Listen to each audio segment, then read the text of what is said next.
going on, everybody, and welcome in to this very special edition. It's Tuesday, first off. Missed Sunday, missed last Thursday, so now we're just doing it Tuesday. We like to keep you motherfuckers on your fucking toes. I'm just saying, y'all don't know when we're gonna show up. We might be at your doorstep right now. I mean, I know I'm coming over for fucking Thanksgiving. Tony, where you gonna be at? I'm just saying. just saying, man. You may would be boom surprise. Scruffy could be over there with Plague. You know, I mean, you know, Enigma's gonna be with Shalador. Bill's just all over. Bill is he's just omnipresent. He's everywhere. I'm everywhere and nowhere. Everywhere, exactly. So, well, welcome in to again this very special edition, as it is the last show of the year for us. And with that, it is the Pre-Patch Podcast presents the Gamers That Like Games developed by Game Studios Yearly Awards. So we are super excited to go through it. And we're going to be going through. It is a mouthful, but I think it's special. I think it has the right. If we can get that trending, what was the hashtag again? It's hold on, gamers that like, so it's like hashtag GTLDQTGTLGDBGSYA. Yes, there we go. We can get that trending. That would be amazing. Yeah. Amazing. That's a catchy hashtag. Yeah, absolutely. But I guess before we do all that, because I've noticed one thing. I noticed that I like to jump into this show and I forget to actually introduce everybody. So if you are a first-time listener or regular coming back or whatever, obviously my name is Sen, and co-hosting with me we've got Enigma, we've got Hey Tony, we've got Billy the Squid, and we've got Agent Scruffy. So it's a packed house. And we're gonna go right into it because we got a lot of stuff to cover. We're going literally almost every single category in the Game Awards. It's gonna be a great show. So you guys ready to kick it off? You guys ready? Hell yeah, I got my little list right up here. Yeah, ready, I know that ready to cause some drama. We kind of this year we kept it kind of secret. Last year we showed all of our picks. This year we kind of kept, at least I know myself, I think Bill, you kept it secret. I think Scruffy, I didn't look. So if you guys did put it in there, I did not look. So glorious. Nobody saw my picks. I did not. We did not see your picks. So that's good. That's good. The format for the show is we are going to run through the categories. We'll bring up what the Game Awards themselves have nominated. We are going to spend a very short amount of time talking maybe about those nominations, and then we're going to kind of give our games choices out. We're really going to refrain from arguing. One, I don't want to end my friendship with Enigma this year, like we did last year. It's going to, bro. It's going to. Cyberpunk deserved it. Yeah. So it's gonna be a good time. So let's jump right into it. We're gonna go over most anticipated game, and so the most anticipated game category, this recognizes an announced game that has demonstrably illustrated potential to push the gaming medium forward. Basically just a game that you're excited about. Nominees are Monster Hunter Wilds, Metroid Prime 4 Beyond, Grand Theft Auto 6, Ghost of Yotei, and Death Stranding 2 on the Beach. This one 100%. Yeah. Well, I don't know which one you're saying this one too because I don't have it pulled up. But they can see it. They can see it. We don't even have to know. I'm assuming it's Monster Hunter Wilds. Yeah. Is there anything in here that actually surprises you guys at all? Actually, Grand Theft Auto, because that game. Wait, when that's not coming out. That's never coming out. It's supposed to come out next year. It's supposed to come out next year. Yeah. Okay. For me personally, not. No, all of these are worthy of the anticipation, in my opinion. I'm pretty pumped for quite a few of them. Yeah. I'm actually least pumped about GTA 6, oddly enough. See, that's the crazy enough thing. When you say most anticipated game, you're thinking for yourself personally. But when you look at what it says, recognizing an announced game that has demonstrably illustrated potential to push the gaming medium forward, the only game that comes to mind for me personally is Grand Theft Auto, just due to the fact of this RP scene like just booming now. So I'm curious to see how they're gonna push things forward with that. Yeah, it'll be interesting. Yeah. There's nothing on here that I'm like, oh my gosh, I cannot believe, or was expecting anything different. So, yeah, all right. Well, let's go to our games. And so how we're going to do this. Also, we're going to snake order, right? So I don't know. I'm looking at Discord, so I'm going to do it based off Discord. So I'm going to go Tony, then Enigma, then Bill, then Scruffy, and then we'll snake it back. So Okay. my most anticipated game is actually Ashes of Creation. Yeah, I mean, I don't know when it's the fuck coming out. It could be my most anticipated game for the next 15 years. Who fucking knows? But I'm excited about that game. Isn't it playable so. right now? It is playable right now, kind of. I mean, it's in an early alpha. They're about to go to where you can play it for. The anticipation's over. It's not. That's not the full game. It's not a full game. Oh, so. man. Okay. No, that's an excellent one. It's, Yeah, so- I'm excited to see how the whole alpha and beta process go for it. Absolutely. All right, Tony, most anticipated game. Most anticipated game for me would have to be The Witcher 4. I heard Ooh. it's being announced and whatnot, so I'm really excited for that. Wild Hunts was really good for me. Excellent. Awesome. Moving on to Enigma. I mean, it should be like no. He's been hovering it the entire time. Yeah, Monster Hunter Wilds, like 100%. Like that's Yeah, I've been looking forward to another Monster Hunter since Monster Hunter Worlds kind of petered off. So Don't pan his camera down. That's all I'm saying. yeah, it's hand check, Gross. hand check. Gross. All right. Well, Bill, what you got? I cheated. I have 3. You have 3 most anticipated games. Okay. Yeah, already? it was way too hard for me to pick. So my my gosh. actual most anticipated is Phantom Blade 0. I know it doesn't come out until 2025, but it just looks so fucking clean from the amount of gameplay that they've shown off so far. You're good. Like I said, there's Grand Theft Auto on this list, so Mhm. Yeah, I'm also excited about Death Stranding 2, oddly enough, and Really? and as far as MMOs go, Chrono Odyssey still has my attention. If that game ever comes out. Yeah, I could see all those. All right. No, that makes sense. All right, Scruffy, what you got for us? So a few months ago, it probably would have been Avowed, but everything we've seen up until now, I'm not too excited for now. So my anticipation has steadily gone down for that game. Mm. So with nothing else right now, I'm probably most anticipating Monster Hunter Wilds, just with Enigma there. So Hell yeah. that one's looking good. I mean, Hell Avowed's yeah. getting some good scores. You know, maybe I it'll know. surprise It us. is. Maybe we'll get Maybe something. it Yeah. might. something That's crazy. all we can hope for now is a surprise. Yeah. Very true. All right. Well, moving on to our next category is best adaptation. Best adaptation is recognizing outstanding creative work that faithfully and authentically adapts a video game to another entertainment medium. I'm gonna start off with Okay. you. Are you drinking a bourbon? got a Jack whiskey? and Coke. Oh, okay. All right. Scruffy, what's your most best adaptation? So y'all are gonna hate me because I know the general consensus here. I feel like, but I gotta give it to Fallout, man. I really enjoyed it, and it's not even just because I also have not watched Arcane season 2 yet. I'm waiting to just go through it. But Fallout also because I actually got to watch all of that with my family and like introduce them to the world of Fallout. So it was a really fun. That's cool. You know, That is thing to dope. do. Yeah. That's So very dope. we all enjoyed it, all talked about it. My dad really loved Goggins. What's his name? Walter Goggins. Walter Goggins in that. So yeah, it was a fun time. So I got to give it to my boy Fallout right there. Right. Bill, what you got? It's definitely Arcane for me. It was between That one Arcane- episode, huh? The one I keep seeing on TikTok all the time. Which one are you talking about? Well, you know what side, You know which one, I'm bro. talking about. But no, our Arcane season 2, excellent, highly recommend. Even if you don't like League of Legends, very good. Oddly enough, a lot of people don't know. I don't know if a lot of people know actually. The main chick from Fallout voices Jinx in Jinx, the Arcane yep. show, so she is so talented, and she basically wins either way as far as I'm concerned with this. So good to Agreed. her, but for me, it's Arcane.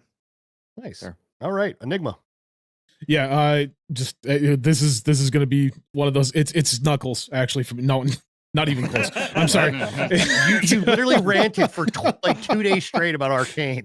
Yeah, no, it's Arcane, 100%. I've watched. I haven't watched all of the third act yet. So I have not seen the scene. You know, the sauce. You know what I'm saying. I haven't seen the sauce yet, but I've heard it's great. It's great. It's good stuff.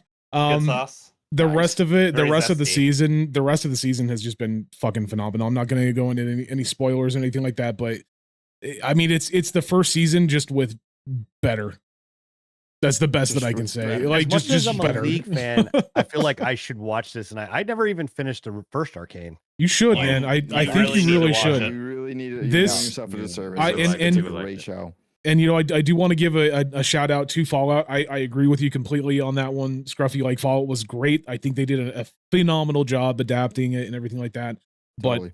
it's just, our Arcane is just like a step above. I get- Like it's yeah. I don't know, man. Yeah, so Arcane, Okay. 100%. All right, Tony, where are you Yeah, falling in all so- this? I fell okay, so here's the thing. I fell in on Arcane first. You know, I resonated with the story, the characters a little bit. Like, and this is coming from somebody that doesn't know anything about League like that. I played a couple of It's times. probably for the but- best. Probably for the but best. I know Yeah. nothing about I know nothing about those characters. So, you know, I'm a little removed.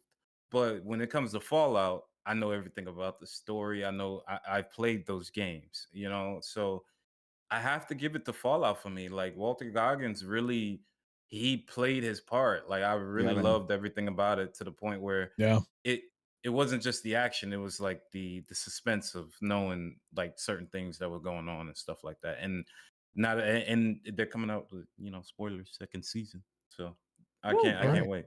Spicy. Yeah, man. It's good. All right, so I'm gonna give mine. Borderlands the movie, and I am Jeez. not kidding. No, I am Really? dead you're not fucking gonna- serious. Oh, Really? my For one God. reason and one reason Wow. only is because that shit show of a movie sold more copies than of Borderlands than any of these other ones. So I'm just saying, Like the games, right? Borderlands. Yeah. So I know Yeah, we I like said we games. weren't gonna argue, bro, Yeah, but it's no, we're not arguing it. Borderlands, recognizing the movie. outstanding creative work Just- that faithfully and authentically adapts a video game to Hey, another man. entertainment media. hey, hey, you know what? I'm just And next saying. year, he's gonna put Minecraft on there. Right? He's gonna wrote- put the Minecraft movie Yeah. 100%. Yeah, like- Listen, at least none of us picked Like a Dragon. I don't know why that's on this list, but it is a terrible Yakuza adaptation. didn't I tried to even- watch it. Garbage, in my Yeah, opinion. really bad. I feel like that's a very Damn. hard game It's- to try to mimic. It's pretty anyway. bad. Is And it- you're not wrong. So my question is it bad because it's bad, or is it bad because the Yakuza games in general are weird as shit and they adapted it The correctly? Yakuza games are weird as shit and they're too good, and they're trying to take it more like a drama route. And Okay. I don't Oh, feel yeah. like it See, fits. the route they should have Yeah. went down is Kung Fu Hustle. Yeah, I can see Yeah, that. actually. Yeah, That's the I route can they see should've that went for down. sure. Yes. Yeah. Oh. Yeah.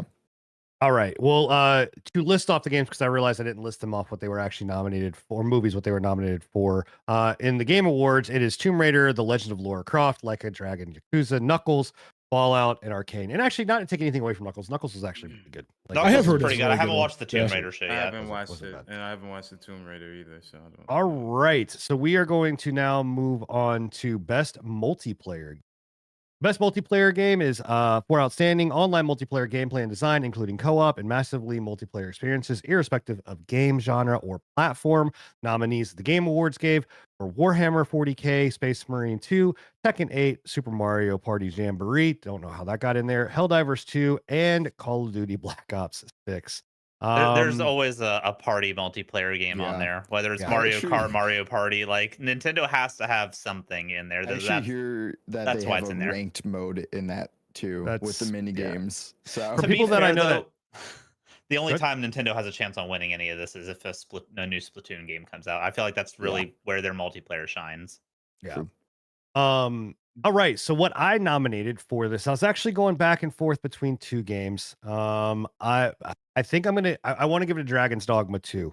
And again, Wow. you know, it may not be a multiplayer game in I- the sense of normal yeah. multiplayer, but it is in the if you really think about it, because your pawns, like Fair, the characters that you create your pawns, which you then bring into your world.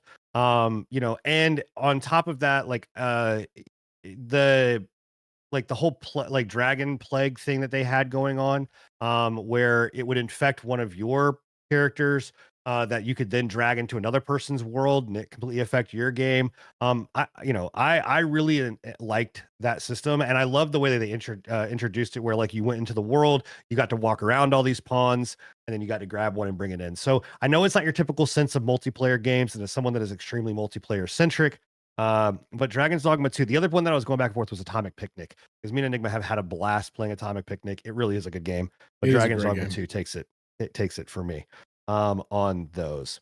Okay. All right. Tony, what do you got? That is hard.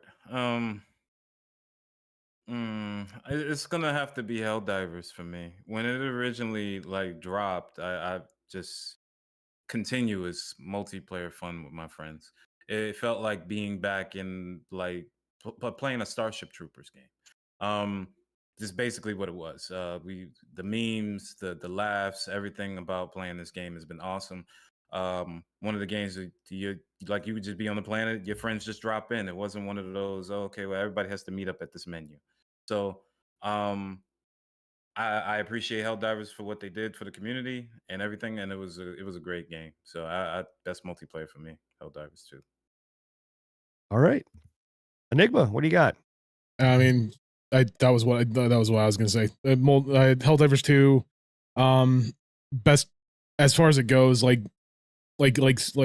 Tony said, I continuously still play Helldivers 2 as of today, like with my friends on a nightly basis, more or less. So, it's definitely right up there. I think it's one of the only games this year that I've like continuously played for the entire fucking year since it released. We usually, I'll take a break from it on occasion, but like we go back every time there's a new war bond, anytime there's a new patch, just to see what's going on. So, yeah, Helldivers 2, 100%. Yeah, I just the whole way they handle some shit, I couldn't. That was one thing that I wanted. Even with this whole situation with Sony and the PSN Right. account linking shit, like it's still to this day, again, one of the only multiplayer games that I go back to this year that I've like continuously played over and over and over again. Warhammer 40K, not taken away from that, not taken away from Space Marine, not taken away from Call of Duty and any of those other games, right? But I haven't necessarily gone back to Space Marine 2 since it really, I'm actually surprised Space Marine 2 so. got in here. I don't think it I'm deserves not. to I mean, be. it has a there. decent multiplayer. It is a very good multiplayer experience, but it's not a lot. There's Like better it's games out very there. it's very repetitive. So it's one of those So. situations where So Yeah. Helldivers 2, 100%. Bill, I had a lot of trouble with this one, oddly enough, because Really? I feel like a lot of the multiplayer games that I play are like games as a service that have been around forever. So it was hard for me to actually nail down one that released this year. From overall hype, I 100% think Helldivers 2 deserves the pick. Just because of how I feel like out of all the multiplayer games that happen, both on the positive and negative front, that Helldivers 2 was it was just such an impactful and like game changing release. But for me personally, what I have played, it's going to be Elden Ring Shadow of the Erdtree. Just because I still love the invasion our systems. first DLC is I winning. love I Hmm, love the hmm. community interactions that the From Software Souls likes bring into it, and it's a damn good time if you like that kind of thing. I was wondering how long it was going to take before it got in. It got into one of these categories for us because I knew it was coming. I just didn't know Man. where and when. So, but hey. So would Fortnite count as best multiplayer or No, DLC? no. You have a category you can put Fortnite Yeah. in later on. Damn it, let it be there. By the way, guys, if you are live on YouTube and if you're getting some buffering there, we do apologize. You may want to move over to Twitch so that you can kind of get it without buffering and all of those kind of things. Yeah, I don't know what's going on. I'm sorry, guys. Yep. Yeah, it's we had some technical issues, so we had to switch up hosts. And Enigma is hosting. Scruffy, what do you got for us for best multiplayer? Well, If you play Little- Black Ops 6, I swear to God, I'm gonna end the show right now. Disappointed in myself with this one. Do not do it. Oh, I'm gonna do it. That's Gonna it. do God damn it. We're moving He's on. To gonna Did do you it. really? Are you okay? Black Ops 6. No we're not gonna arguing. argue, we're not allowed to No argue. Thank you, arguing. Scruffy. It's I'm not the it's biggest truly- disappointment on the show for It's this one. truly, I mean, it's the epitome of a multiplayer game. I mean, that's all it is. It's just it's multiplayer. You almost made me I spit put G the Fool most- everywhere. What the? the Oh, most shit. hours into it since it's come out. So yeah, I mean, I'll give it to Black Ops 6. They surprised me with this year's release. So it's I know I'm disappointed in myself, but I really truly don't think I have a better multiplayer game that I really have sank more hours into this year that I can put on there and feel good putting on there. So Wow. What? Keep Okay. going. All right. Yeah. Enigma is doing all of the visuals and audios, and I'm doing all of the host. All right. So we're moving on from best multiplayer game to best sports racing game. Where's the okay, it's in there. I see it. All right, best sports racing game. This is for the best traditional and non-traditional sports and racing game. I'm actually very upset about the nominees that are on here, specifically for one being off. But their nominees were F1 24, EA Sports FC 25, NBA 2K25, Topspin 2K25, and WWE 2K24. The one that I am very upset about not being in here is college football. I don't know how the fuck you don't put college football in here since it's not been around for over 10 years and it comes back. But okay. Ruffy, what'd you pick? So for this year, I picked Backyard Baseball '97, just re-released this year. I think it's truly deserving. Okay. We got a remake, boys. Let's go. So we got a DLC and a Or a remake. remaster. Sorry, this isn't even a remake. This is a remaster. Remaster, imported to PC. Jesus okay. Christ. Okay. Okay. No, truly. Did you truly, actually all play this jokes- game, or you just No, I'm memeing, but I used to play it all the time. It's a great game, so I have played it before. All jokes aside, I truly don't have one. I don't play sports games. I have not even played any of these games listed on here. If you want me to name one, probably the one with the sport guy. okay. So yeah. Sports guy, Jesus Christ. Bill, what did you pick? F1 24. Those games. What? Nope. What? What? I have not played it, but I have watched enough people play it, and I racing games are one of those things where if I'm in the mood to have something on in the background while I'm doing other tasks, I enjoy like the vibe of a racing type stream. So that is something I will turn on, and I've enjoyed watching F1 24 this year. Okay. What I was gonna say was that it's been said that this is like the worst of the F1s that have come out, but mainly some of the choices that they made on them. Yeah, fair Okay. enough. All right. I want you to know how hard it is right now for me not to be arguing. I am having to hold back a lot. No arguments. Enigma, what did you pick? I honestly have no pick for this. You have no dog in the fight? I don't really play sports games. I don't know, man. Just looking at the best sports racing games for the fucking the nominees, I would say F1 24. I don't fucking know. Like again, I don't have any skin in this game. I don't play sports games, so Stay along with the sports guy. sure. F1 24 All because right. it's a racing game. I Moving guess I on, don't know. Tony. Yeah. Unfortunately, Tell me Okay, that so- you've played a sports game. So here's my thing. I played a sports game, and the only one that I played this year, just because, like Sin said, it didn't come out for 10 years. It's college football.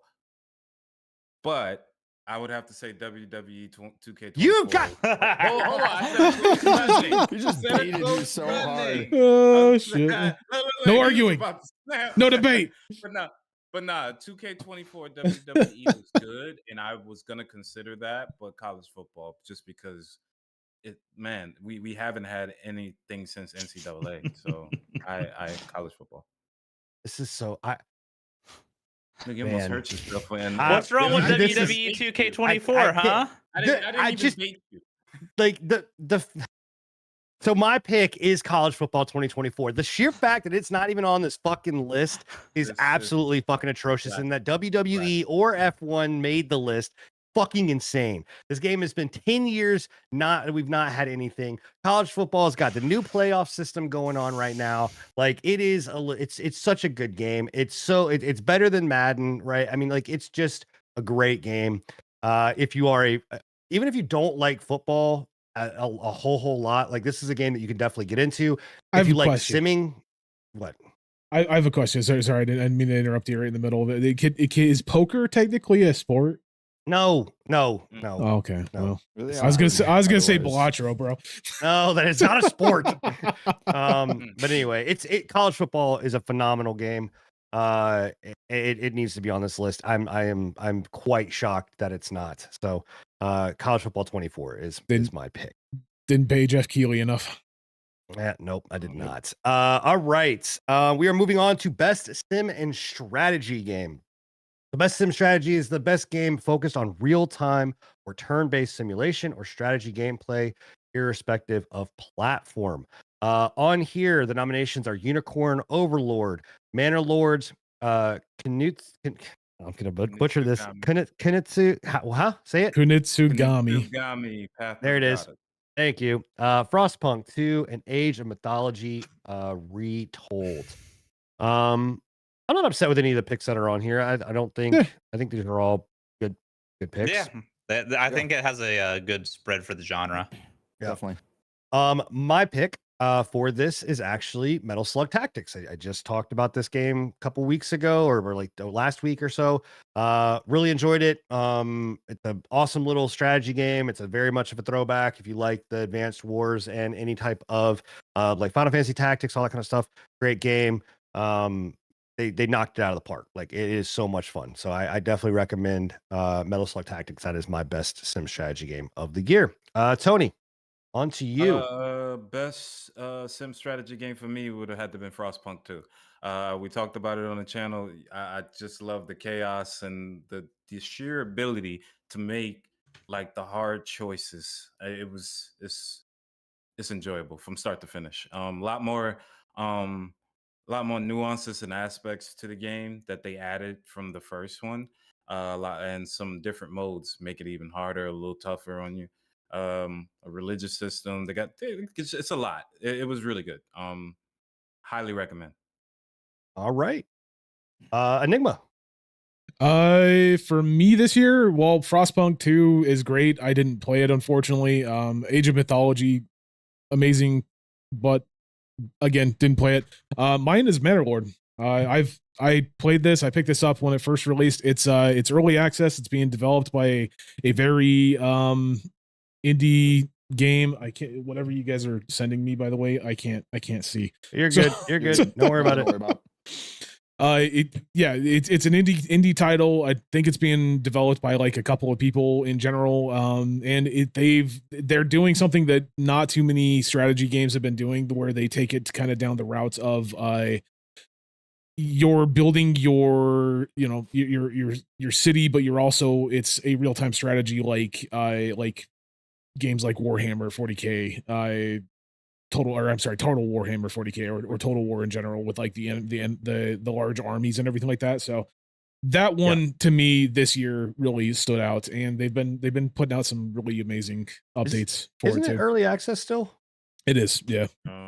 But according to Jeff Keighley, early access is fine. Yep. All right, according so we to Jeff have Keighley, our it's first fine. DLC, our first remake, and our fucking first remake and our first early access. So we just, if you're keeping for bingo, we just need a remaster. We hit them all. And you fucking hit them got all, it. bro. You got it. So, well, we need that, and we need a season, like a Fortnite season to win as well. So. Oh, don't worry. I'm sure it's coming. The guy that's going to pick it's over there stuffing his face right now. Don't worry. It's He coming. just woke up. He's got the munchies. Give him a break. All right, Bill. What's your choice? For me, this is actually a game that came out in 2023, but it was at the end of 2023 after the cutoff from the Game Awards last year. It is For the King 2. Ooh, Okay. Had Yeah. a lot of fun Okay. with I this forgot one. about that game. I was very harsh on it whenever it first came out. I didn't really like the art style that much. The grid system kind of threw me off. It wasn't very appealing to me from playing For the King 1 and watching how For the King 2 played. But it's so good once you're like hands on with it. I feel like they really made a lot of very meaningful advances for that franchise, and it's a blast. It's a really Yeah. good time. And if you enjoyed For the King 1 and something about For the King 2 kind of threw you off, I'm here to assure you it's unfounded. Go play the game. It's good. It's very good. Yeah, that's why I didn't pick it up. Was like something about it threw me off when we first saw it. Now I don't know if it's the art style change or the grid system change that messed me up, but I might have to. For go me, and it was check the out. grid system, and I'm a big fan of the grid system after getting you? hands on Yeah. with it. So I need I'll have to go we check need it to out. play that. We need to go. Yeah, and we play need- it, we need to because play we that played a again. lot of For the King 1 Yeah. together. I'm here. We had that a was lot. that was a fun time Yeah, it for was. sure. All right, Scruffy, bringing up the rear, man. Yeah, man. Not really my category here, but I actually do have one that should count. It is a simulation game, but more of just like a sandbox building game. It's an indie game called Tiny Glade. I don't know if too many are familiar with it. okay. It's actually a game that I got my sister, and she's been playing a ton of it. So we've played a few or a bit of it together as well. But it's pretty much just a game where you just like kind of build like cottages, forts, and fortresses, and it's just like very well crafted.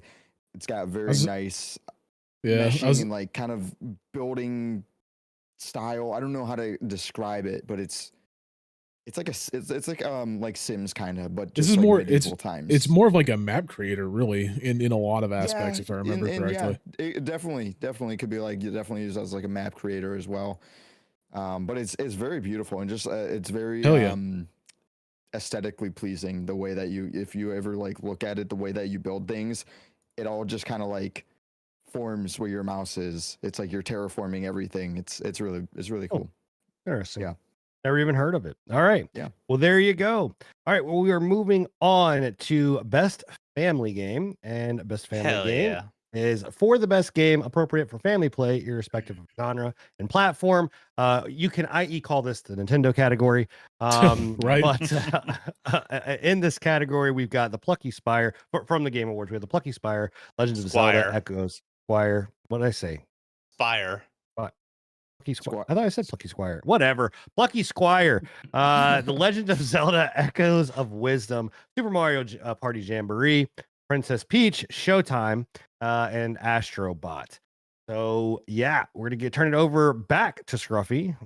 Which one? What did you pick for? Best family game. So I actually picked a game. You might say it's family oriented, maybe not. I think it fits, but it's content warning, which was in Okay. my eyes. Oh, I family remember games are that. very much like the party games and like kind Yeah. of those like group games that you play with your friends as well. Content warning was a lot of fun when it came out, and I think it I think did something I just think we played it, completely didn't we? different. Yeah, I think we played a little bit of it. It was doing something completely different that no other game kind of did. It took from Lethal Company a little bit, but it kind of had its own Had twist its own where you were twist, like, yeah. your influencers going down into like a monster infested landscape, recording them and uploading your own viral videos. I think it had a really fun charm to it, and yeah, it was good. I enjoyed it. I think the best part about that one was just being able to like not only did it record and showcase what you were recording in the game, but like Yeah. it had something very unique in the game where it would like export your videos you could save as your well. videos. and Yeah. and like that made it huge. Like that alone, I think is what Yeah. made it huge on social media, because like you saw a lot of people taking Yeah. clips that they did and uploading that Perfect on for short YouTube and form stuff. content. It was literally huge. was made Well, for that. Yeah. Yeah. Could you challenge a 50-year-old or 58-year-old retired boxer to a rigged boxing match in That's that game? that's or no? that's the Yeah. next update. Yeah, that's That's the the next next update. one. Yeah, Okay. yeah, That's the next Okay. All DLC. right. That's That- the that's Jake Paul actually up for Game of the DLC. Year. Got Yeah, it. yeah, Got it. Okay. All Yeah, right, yeah. Bill. What was your pick for best family game? My best family game is Astrobot. I feel like this is a game that anybody can pick up and enjoy. Literally anybody, as long as they own a PS5, I guess. But it's just great. It is simple enough to be comprehended by the whole family. It is fun enough to keep everybody engaged, from veteran gamers to new gamers to stuff like that. I genuinely feel like this is one of the best platformers, right up there with the Mario platformers of all time. And I feel like it's just one of those things that literally anybody, mom, dad, grandma, little Timmy, anybody can have fun with it. And Grandma. it's a very good game. Enigma.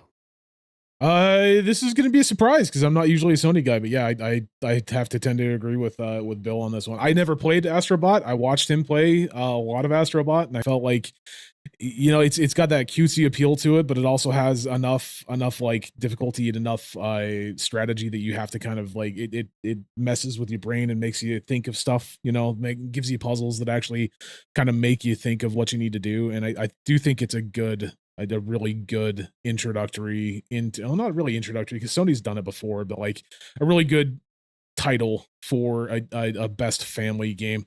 And it steals again, like we said, this has really been Nintendo's category forever, right? Like it's, Yeah. you look at Mario Brothers and everything like that, and usually if you think of like a family game, it's Mario Brothers or something to do with Nintendo in general. But I do think that they took the cake on this one this year. So yeah, Astrobot. Cody, what'd you pick for best family? Man, listen, I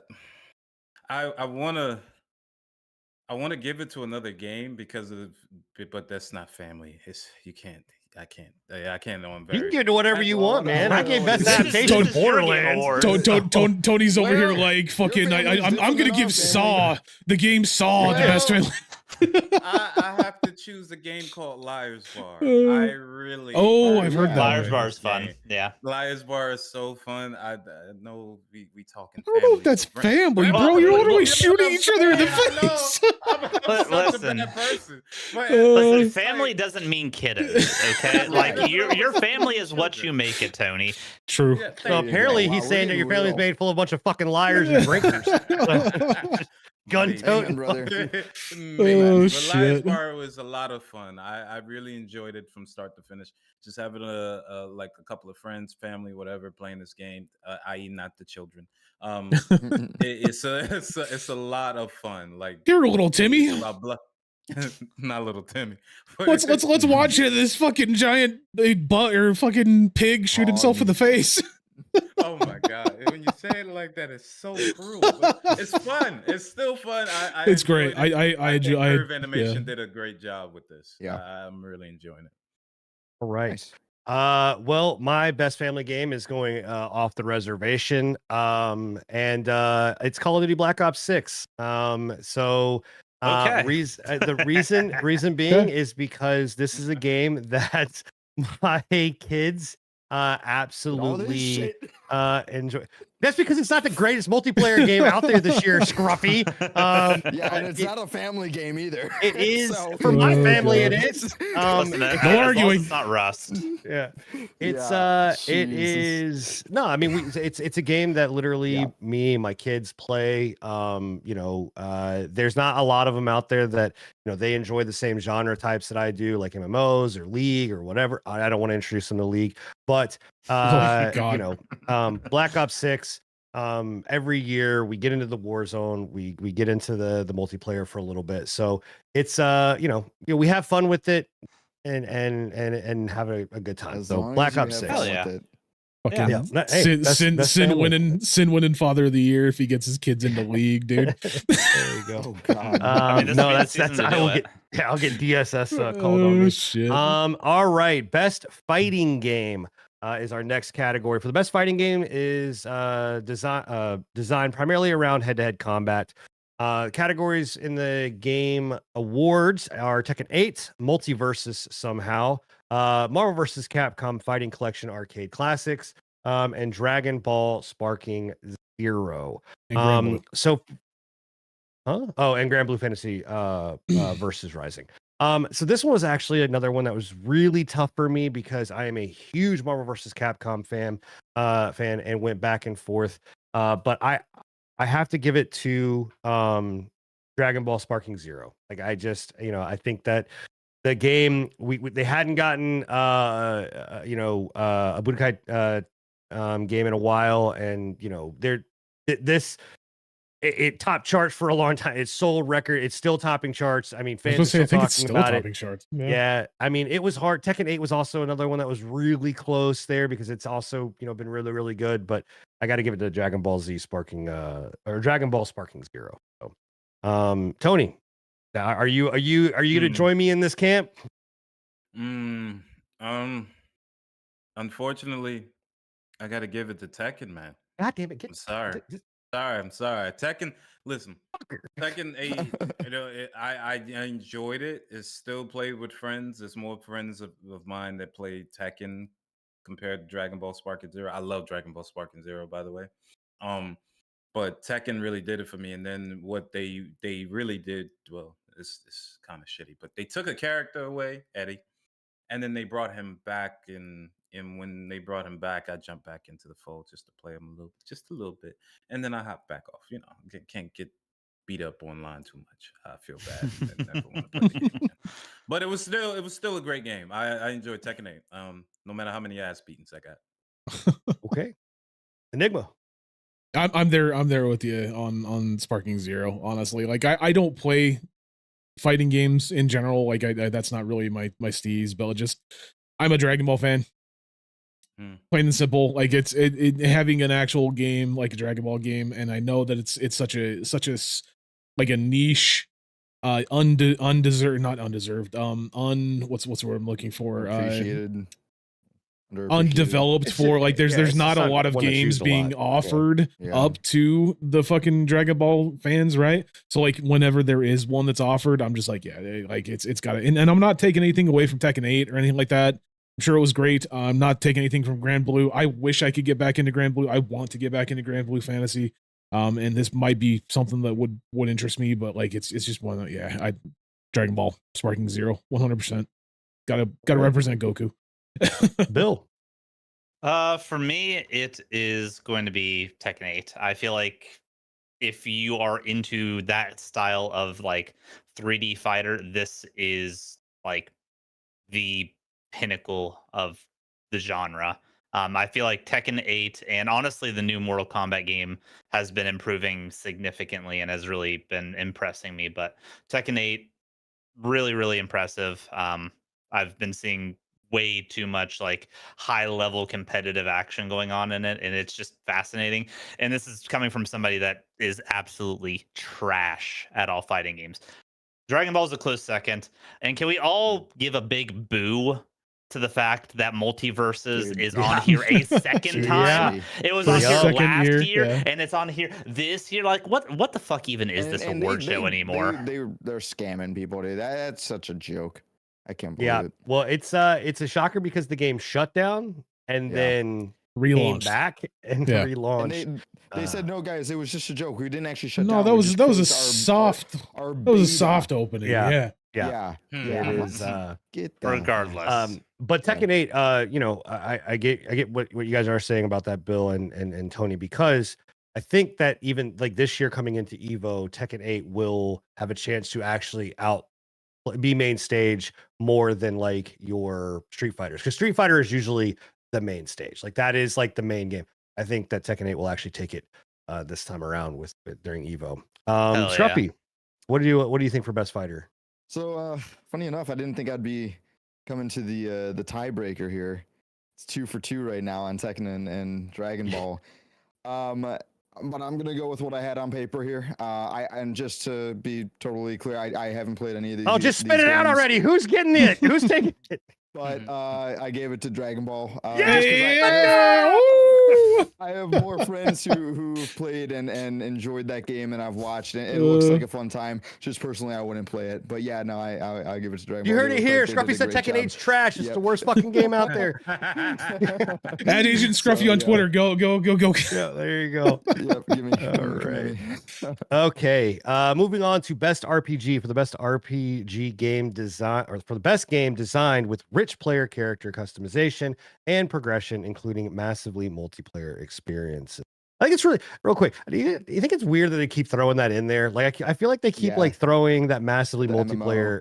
Yeah, like And yet it's they just- never nominate one for these Yeah, that's right. categories. There's not one in Yeah. here. Well, there's So, not one. There really isn't too many to nominate. To be yeah, fair. I have a feeling who our categories are gonna, or what we're gonna, take as far as the winner here. But in the Game Awards list, we've got Metaphor Refantasio, Like a Dragon, Infinite Wealth, Final Fantasy VII Rebirth, Elden Ring, Shadow of the Erd Tree, and Dragon's Dogma 2. All right, Scruffy, back at you. Who's taking this one home? So I didn't play this one, but I did kind of play it vicariously through you, Sin, and that would be Dragon's Dogma 2. Good choice. Good choice. Hell yeah. I had a lot of fun watching you integrate my character into that game. I think I shot you a few times, which I really got some kicks out of. And yeah, I think that game just it was a solid sequel and did a great job as RPG terms go. So Yeah, your character was an asshole in my playthrough. 100%. You know, Yeah. Did he Um, nuke a village for you?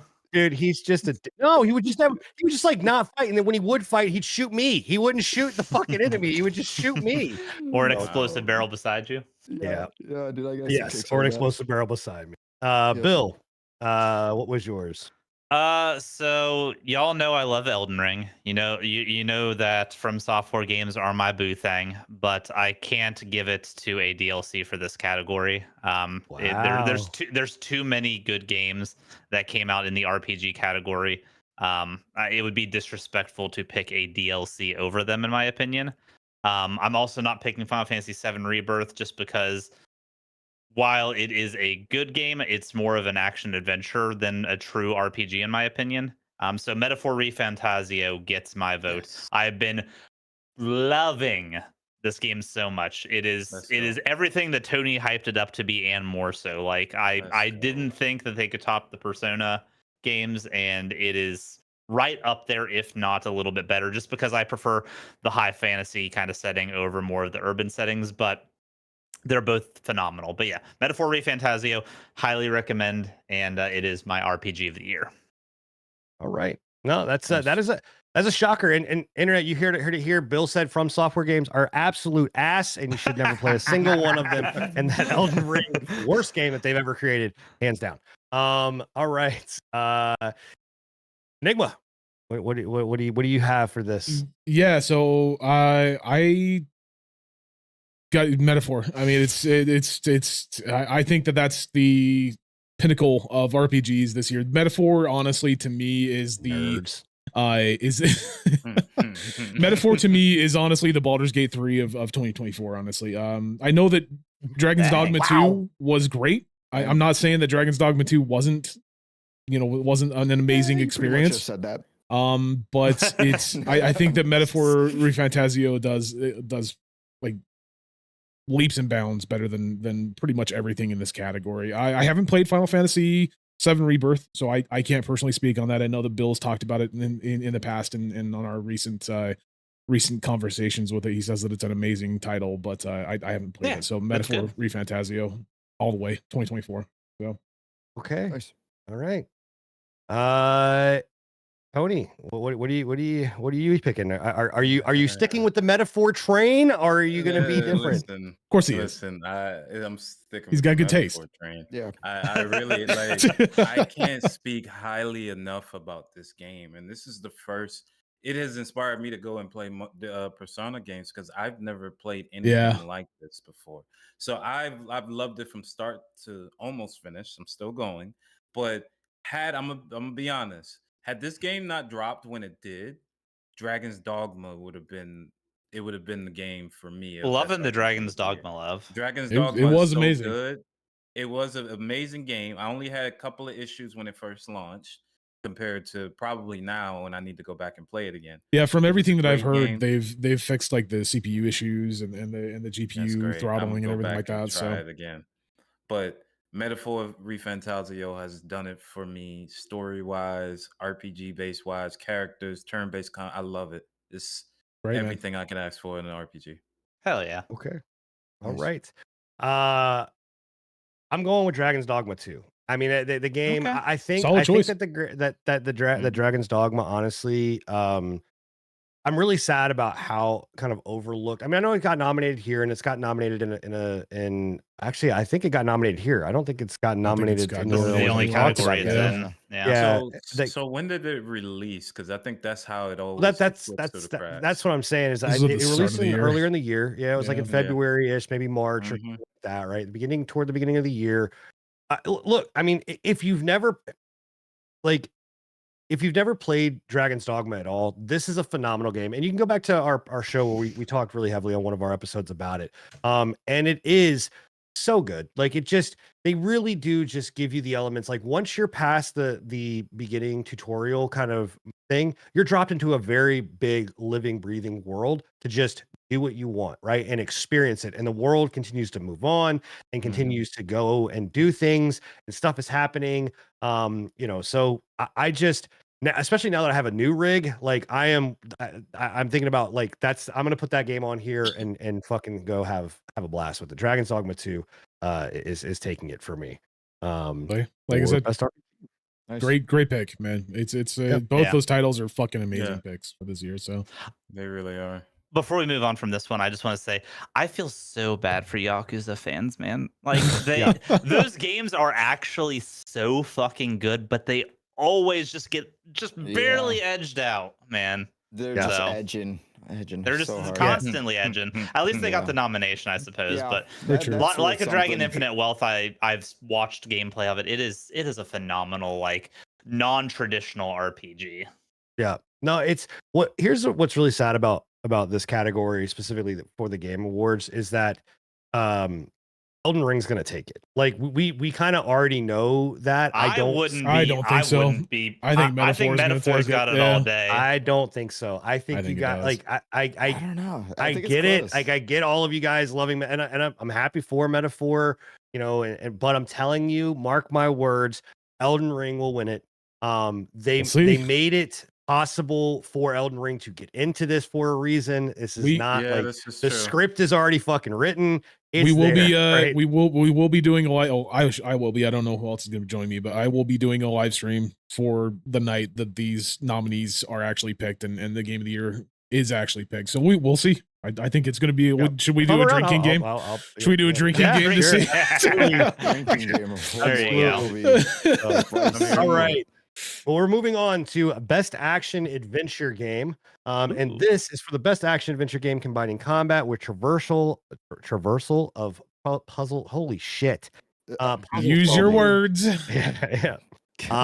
The nominees in this are The Legends of Zelda, Echoes of Wisdom, Star Wars. Can't even Yeah. say it. You Star skip Wars it. Outlaws, God. Silent God, Hill That's 2. that's Tony's pick. Prince of God. Persia, The Lost Crown, and Astrobot. All right. So yeah, I mean, I'm surprised that I I'm don't think the surprised Star about Wars- this whole fucking list. Wow. I don't know what an Yeah. action adventure game is these I don't days, know apparently. anymore. Because only what do we got here? Only fucking one of these would be an action adventure game, in my opinion, and it's fucking Star Wars. Not wrong. Really? No. I I don't know about disagree that. there. Yeah. Action and adventure. I would. Legends of really- Zelda Echoes of Wisdom is all about the traversal and puzzle solving there. So I agree with that. And Prince of Persia Lost Crown is all about like puzzle solving and getting around. Astrobot 2. I think Star Wars Outlaws and Silent Hill 2 to me are the ones that I'm like, what The the, odd ones fuck? out. So, Yeah. so Yeah, would I Dead don't know. Cells be a action adventure? It No, sells. No. no. It's no. traversal, not puzzle. You had. I mean, it's puzzles in not really there? the puzzle solving element. Like I could see Star Wars Outlaws making the category if the game was good, but like the game's dog shit, Yeah. and I don't understand why it's in here. I just don't Silent Hill understand 2 the does not deserve category. it, like at all. No, I get you. I mean, like this and the best action game are like, wait a minute. And the best way I was explained is thinking about it like best action game is like your Devil May Cries and stuff like that, and best action adventure is like your Uncharted's. And when I I can heard see it that that. way, I was like, Yeah. I can see okay, that. now I can kind of understand the category a little bit more. I suppose. Okay. But think- yeah. anyway, it's a weird one. For me, I have to look up here. What did I pick? I picked Astrobot. I think that Astrobot, you know, a lot of puzzle solving. Again, that game is all about the traversal, how you get around the world, how you know use your environment and stuff to solve those puzzles. Astrobot to me takes the cake on this one. As someone that actually not fought against Bill, but like me and Enigma had some, you know, issues with the game, you know, mainly the price tag, but whatever. But actually, after going out and getting it and owning it and playing it, change camps completely. The game is, if you've not played Astrobot and you have a PS5, you're doing yourself a disservice. You need to go get that game because it really is. There's nothing else like it out there at all. So, yeah. All right, Tony, what did you pick for best action adventure game? I hate myself for this. I really do. You are not picking Star Wars Outlaws. Oh no, You not that can. one. Okay. He I was about to edged you there for skip a you second. right now, bro. That one. Okay, so Prince of Persia: The Lost Crown. For you Hell guys yeah. that haven't played it, I really listen. I don't like giving Ubisoft chances. We know this. Look at Yeah. we know this. We don't give them chances. But it was Prince of Persia. I had to step out on a limb and try it. I loved it, from the traversal to the puzzles to getting the abilities. I played it from start to finish. Loved everything about it. I can't speak highly enough about it. I've played mostly almost every Prince of Persia game, and this one is up there. It's really Yeah, up man. there when it I comes heard to it's very good, I've man. heard it's It extremely really good. Nice. is. It is really good. If that wasn't up there, it would have been Astrobot. But Prince of Persia takes it for me. I can't. I speak actually highly am enough. sorry for Prince of Persia because I think that it Hey. does deserve something, and in this category, Astrobot's probably going to trounce it. Yeah, It is. I think it definitely could have fit in some other categories a little better. Yeah. Mm. All right, Enigma. Are you sticking with one of the categories here? Or are you going off the market? So I'm not. I was originally thinking Astrobot, right? And then I was sitting there thinking to myself, I was kind of doing the same thing that you were doing, where I'm like, well, what the fuck does action adventure actually fucking mean, right? Like it's an action game with adventure elements, with puzzle solving, everything like that, right? I personally haven't played Astrobot. It's great. I'm not taking this away from Astrobot. I'm not taking this away from any of these games that are on here. But to me, when I think about action adventure games from this year, Wukong took it from me personally. That's just mine. It's an action adventure game, and in my That's fair. opinion, you know, it had the action, it had a very good fucking storyline with it, the adventure portion of it. The small amount of puzzle solving that you actually did do in the game seemed like it was decent enough to be in that category. I know it wasn't necessarily voted for in here, but I think it should have been. I just think that it's going to trounce. You know, it would have trounced these. Astrobot might have been able to take it, honestly, but yeah, my original one was Astrobot, but I think I'm going to go with Wukong. I'm playing with Right, Wukong. I like it. Saucy pick. I'm always always up for those. Bill, I'm are we also picking going here? Wukong. Did You you? could, wow! All Yeah. right. Yeah, Hey, I also Bill, picked give me a Wukong. fist. High five. To kind of compound on what Enigma said, though, as far as the adventure, I was really leaning into the adventure aspect with it. Yeah. The not being an open world game, but still having that kind of open world feel to it. I feel like Wukong really did a great job, and it has a lot of like the puzzle solving is not as in your face and like okay, you're in this fucking room, find out how to open the door. It's not that kind of puzzle solving. But if you're wanting to figure out like every single side thing, and like there's a ton like in each one of the open areas, there's a ton of like optional bosses and stuff that are hidden behind like environmental aspects that you have to interact with, going and getting an item and then coming back, or like even stuff from like future levels and then bringing it back to the previous level. There's a decent amount of puzzle solving and stuff like that. Plus the action is phenomenal. So for me, Hell yeah. Black Myth Wukong. Yeah, Hell Black yeah, Myth brother. is a great Nice. choice. Hell Okay. yeah. Kick over, Gruffy. brother. So Bring yeah, us home. this one's actually coming out of pretty far left field here, I think. But the only thing I will say is I think it is missing the puzzle solving aspect, but everything else about it just screams action adventure, and that's gonna be Power World, actually. And So that Okay. released take it. just on the cusp. It came It out did, in this yep. January, so it Let's go. qualifies. And yeah, I had a lot of fun with that game, man. And I've did too. since wanted to go back to it since their updates and everything. And I think I will here shortly. It's just yeah, it's a good one, man. So This I that's wanna- a grinder right there. I want to go back Definitely. to it less because like and I'm not saying that it doesn't have they didn't do great content updates afterwards, but just to say fuck you to Nintendo, just to be like that too, man. That Yeah. too, yeah. So Well, you yeah. know, now it's a real game because it has multiplayer, so I can actually go back to it. had It doesn't multiplayer have from the PvP. start. What do you It mean? has dungeons. It, It has PvP. dungeons. PvP is what I meant. Oh. That's what I meant. Yeah, Oh, it does have yeah, PvP. yeah. It does have PvP. They introduced the Yeah, arena into it. Yep. So, Oh, that's nice. yeah. Yeah. All right. Well, best action game is our next category, and for you guys, you that give picked yours? Black with what? Did you give yours on that Yeah, last I- one? yeah, Okay. the yeah. first. I'm doing the little My snake bad. thing. My bad. We're I coming back. couldn't remember. For best action game, what I was saying, it was that for you guys that picked Black Myth Wukong, I'm interested to see what you pick here, because best action game is for the best game in the action focused genre, primarily on combat. Game Awards have said Warhammer 40K Space Marine 2, Stellar Blade, Helldivers 2, Call of Duty Black Ops 6 somehow made it in there, and then Black Myth Wukong is in Good there, so, God. Pick me. yeah. Pick me. So we're going to Scruffy first. Scruffy. All right. what- I'm glad I remember this category because my game PC just went dark. Yeah. Well, you're really dark right Yeah, now. your entire world went dark on that one, buddy. I don't know what's happening right now, but my he's getting pick- he's embracing his inner Batman. There you go. Where's Where's I Rachel? was born Where is she? In the darkness. No, but I gave it to Warhammer for this one. I think that is the epitome of just action and just all out gore and fun. I Okay. really enjoyed Warhammer this year, and really want to go back and play that one as well. It was a lot of fun that I had also playing with you, Enigma. That was a good time. So yeah, man, I think that was a great one for this category. Real quick, now you're green, so at least you're festive. We didn't talk about the choices that are here. How do Go we for it. feel about these choices that are here? Because there's two of them that I'm kind of like, I don't think need to be here or deserve to be here. I think Call of Duty Black Ops, I have no fucking idea why that's yeah, here. same. The rest of them same. seem fine to me. Maybe Unless they're Helldivers. going for like the campaign specifically, but Which I Yeah. heard the campaign is great. I've I've not actually played it, but I heard have it's heard a the good campaign is campaign, really, really good. I could see it. I could see it. Scruffy, yeah, warranted based off I of need you to campaign, I need you to maybe. go get like a flashlight and just hold it My, like this. My PC's updating. My computer's updating Great. right now. Awesome. So that's So what just happened.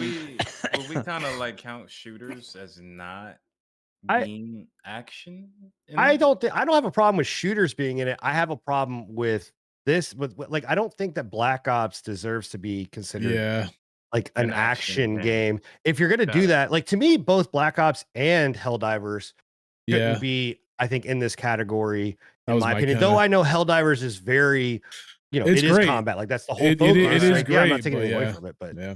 I just I don't agree think with that you it on fit- that one. Fair enough. So, Okay. yeah, I'm happy that there's a game that is nominated here, and I hope that this game takes it, but I don't think that it's going to take it. But Bill, I have a feeling it might be the game that you were going to choose. But we'll see. What game did you choose for best action game? I picked Tits and Ass. We went There we Stellar go, Blade. go. No, Stellar Blade. Man of As culture. much as I enjoyed Wukong, Stellar Blade's combat itself, I feel like, is light years above Wukong's from like a pure action perspective. I feel like last year I picked Liza P. I feel like Stellar Blade is the Liza P equivalent to this year with how intricate and nuanced the combat can be, if not even a little more so. It takes like a ton of elements from like your Sekiros, your God of Wars, like the new style God of Wars, your Devil May Cries with the combo systems. It's a phenomenal action game, and for me, I couldn't pick anything else. Literally nothing comes close. Good pick. I agree. Good pick. All right, Yeah, good pick. Enigma, you were chomping at the bit, man. Yeah, man. I Go wanted to be the ahead. first one, bro. What the fuck? No. No, Warhammer 40K Space Marine too, bro. It like when I think of I already said it. action it's games not as this fun anymore. year, when I think of like action games, shut the fuck up, Scruffy. Go and update your damn computer. When I think of action games this year, I look at like yeah, Wukong had great gameplay. Stellar Blade, not taking anything away from it. Helldivers 2, phenomenal game. We've already established I play that on a nightly basis, right? Warhammer 40K, when I think of action games, I think of like just balls to the walls in the action, in the shit, getting your fucking chainsword dirty with terminated blood, right? And just blowing things up left and right. And that's exactly what we got from Warhammer 40K Space Marine 2, right? Like when I think of Space Marines, it's just bitch slapping things left and right with the biggest fucking sword you can find and just decimating everything, right? So like that's Space Marine 2 took the cake for me. Even among all these great games, again, like I said, Stellar Blade 2 phenomenal, or Stellar Blade phenomenal, Black Myth Wukong phenomenal, Helldivers phenomenal. Fuck Black Ops, don't know why it's here. The rest of them great games, but yeah, Space Marine 2 All right. took the cake. There we go. Nice. Well, I know you made Stevens happy in chat because that's what he said as well. Tony, what is your best action game for 2024? When I think action games, I do think explosions. I do think visceral. Yes. I think I played Black Myth Wukong and dedicated so much time into it, right? And loved it from start to finish. Warhammer, I didn't even finish the game, but yet I still feel like that's the better choice when it comes to best action game. I'm just being honest. I didn't finish Warhammer. The final level in Warhammer's like campaign, I'm not doing any spoilers, but that level I think will go down in history as like the most testosterone inducing cutscene and moment I have ever had. Yes, it will 100%, dude. I gotta go back and finish the Is that game. the secret? It is amazing, dude. I gotta go back and finish it. But yeah, Nice. Warhammer 40K Space Marine. Yeah, it's Space Marine 2 is just better. It's a better, when I think of like best action, I think of that. So yeah. I haven't played Stellar Blade, and I wouldn't take it away from Stellar Blade, Helldivers, or Black Myth. But in terms of action, explosions, like everything running at you on screen at a time, it's good. It was great. Right. So best action game for me, I am in the camp with Bill. Hell yeah. I am taking Stellar Blade. Again, I bought a PS5 for college football. And Stellar Blade was the game that I picked up, the very first game that I actually played on my PS5. And I have probably put more time into Stellar Blade than I have on than actually college football. So the game really is amazing. It does a very, very good job. I'm really excited for when it comes to PC. I will be picking up there, playing it in ultra wide, playing it. I want to see the TNA just stretched across my screen as wide as I can fucking make it. Oh god. And I also love the fact, like, how can you not pick a game that literally when you pan the camera, when they have the Nier Automata skin and it pans the camera underneath and it kicks the camera away from you being a dirty perv. Like, come on. That's just yes, it's a thing. So, like, fun fact, that's actually a reference to Nier Replicant, Nier's the female character in that game. If you try to upskirt her, she kicks the camera away from you, and she'll actually, like, you'll get a game over you died screen if you do it too many times. So. That's funny. Pretty cool. That's even better. That's awesome. Great. Yes, I'm also excited for the mods that are going to come to that game. So because we know what kind of mods he's excited for. Dirty pervy mods. All right, well, moving on, our next category is going to be best VR and AR game, which we might not spend too long on because I don't know how many of us played a lot of VR. The worst part about VR is that, like, none of us really, I mean, I think you and I are the only ones that have it, right, Sin? Yeah, I mean, I don't know, but I played some VR games. But best VR games is obviously the best for the best game experience, playable in a virtual or augmented reality, irrespective of platform. So the nominees are Arizona Sunrise Remake, Asgard's Wrath 2, Batman Arkham Shadow, Metal Hellsinger VR, and Metro Awakening. I mean, I don't. Do you guys have any comments about the games that are in here? I don't know enough about the VR scene. Batman was really good. Yeah. Okay. Yeah. I've heard Batman is phenomenal, though. Yeah. Yeah. I have as well. Yeah. To me personally, I don't think that Arizona Sunrise should be in this category. It's a remake. I think that yeah, it will like yes, it's a remake, but also like they have Arizona Sunrise 2, but yet they chose Is it the first remake. Like of it's a it's VR weird. game that we've had? I don't don't think know. so. I don't. not, I have but no Maybe idea. I maybe don't know maybe before. maybe voted for, but yeah, no, I don't. What yeah, what I think so. will say though is that if you do have a chance to get a VR, I definitely recommend like the MetaQuest, or the Quest 2 or Quest 3. Quest 2 you can get really cheap right now. Quest 3 is really amazing. Just for the sheer fact of like I literally was like I haven't used this in a minute, and I popped it on, and what I did was I sat back and watched fucking Deadpool and Wolverine just Nice. on a massive screen. Like it was just and I was like, oh, this is why I like VR. It was good. Hmm. So anyway, yeah. So for me, I did actually play a demo of Batman Arkham Shadow. That fucking game is amazing. It hands down is probably gonna win this. I know Metro has got a big calling behind it as well as Asgard's Wrath, but Batman, if you wanted to feel like Batman, fucking, I mean, it is just you literally I don't know, man. They did such a good job, like such a good job with this game. It is completely worth every penny. So, Batman Arkham Shadow takes the cake Hell for me, yeah. and they handle traversal really, really well because in that, like, you're popping up onto like you're doing all the things that you do in an Arkham game, right? You're getting up on top of like the ledges, and it does a really good job of not making you feel motion sick. I don't know how they necessarily do it because you're still seeing those motions, but you just don't get. I did not, as someone that can get motion sick in VR, I did not get Mhm. motion sick from it. So it's a very good game. Oh, that's cool. I'm gonna have to try that game at some point. Tony, I don't know if you have a choice here. If not, I can pass to Enigma. But You can pass to Enigma. okay, pass to Yeah. Enigma. All right, Enigma, Uh, what you got? Yeah, so I haven't really touched my VR, unfortunately. I really should. I need to get it off and dust it. Like I'm literally looking at it right now, and it's got dust on it. Unfortunately, I haven't played it in like months. But prior to not picking it up for a year, I played Asgard's Wrath, the original one. And from everything that I have heard, Asgard's Wrath 2 is like Asgard's Really Wrath good. 1, just with like 10 times better experiences. So Yep. I personally went with Asgard's Wrath on this one. I'm not taking it away from Batman Arkham Shadow. I'm sure that it's fucking amazing. I personally want to play it.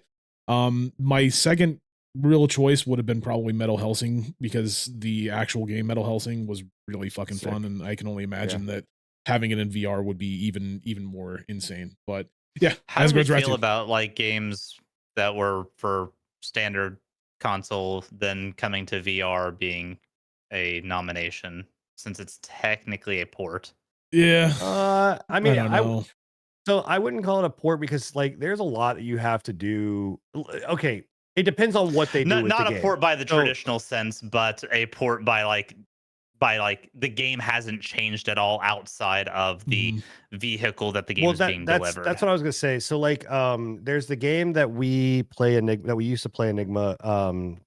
It was in virtual reality. It was like a board game. I forgot the name of it. I cannot think Oh, of- Demio. Demio. Demio, Yeah. yes. So Demio was a VR game that then went to regular PC.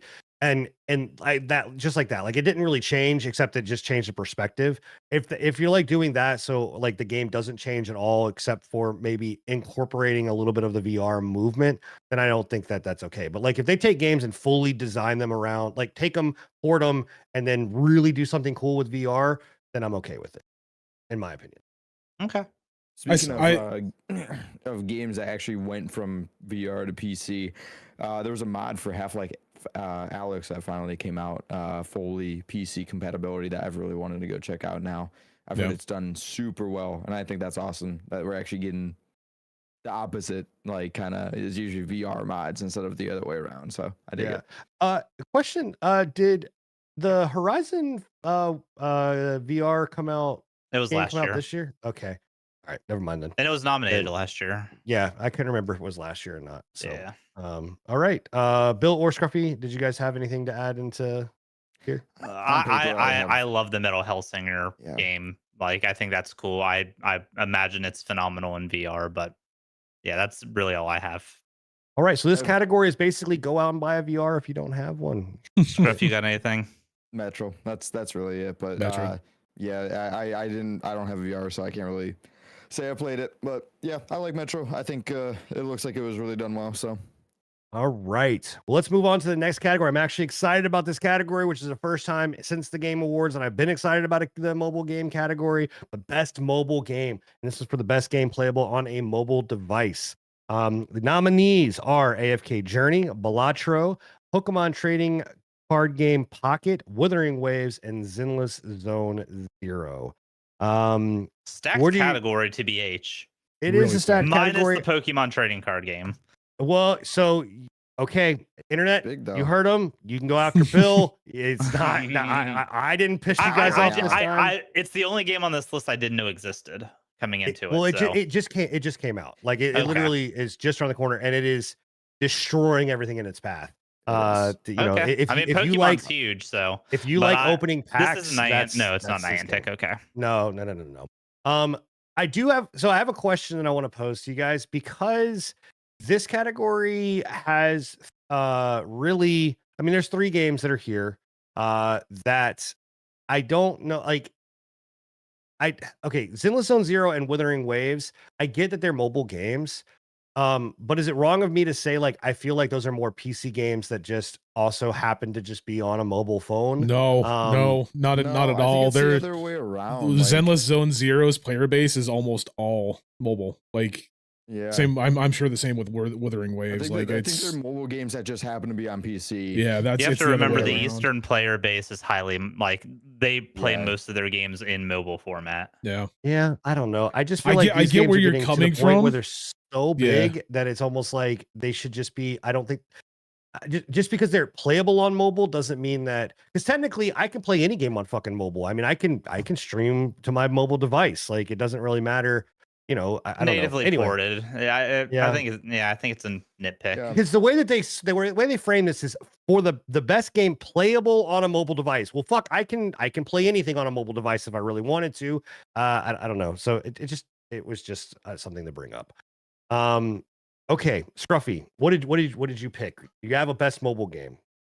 I gave it to Balatro for this one. I think. Nice. Yeah, man, Balatro just takes the cake there. I think that game is sick, and it is perfect in the mobile format. So, yeah, really a good one there.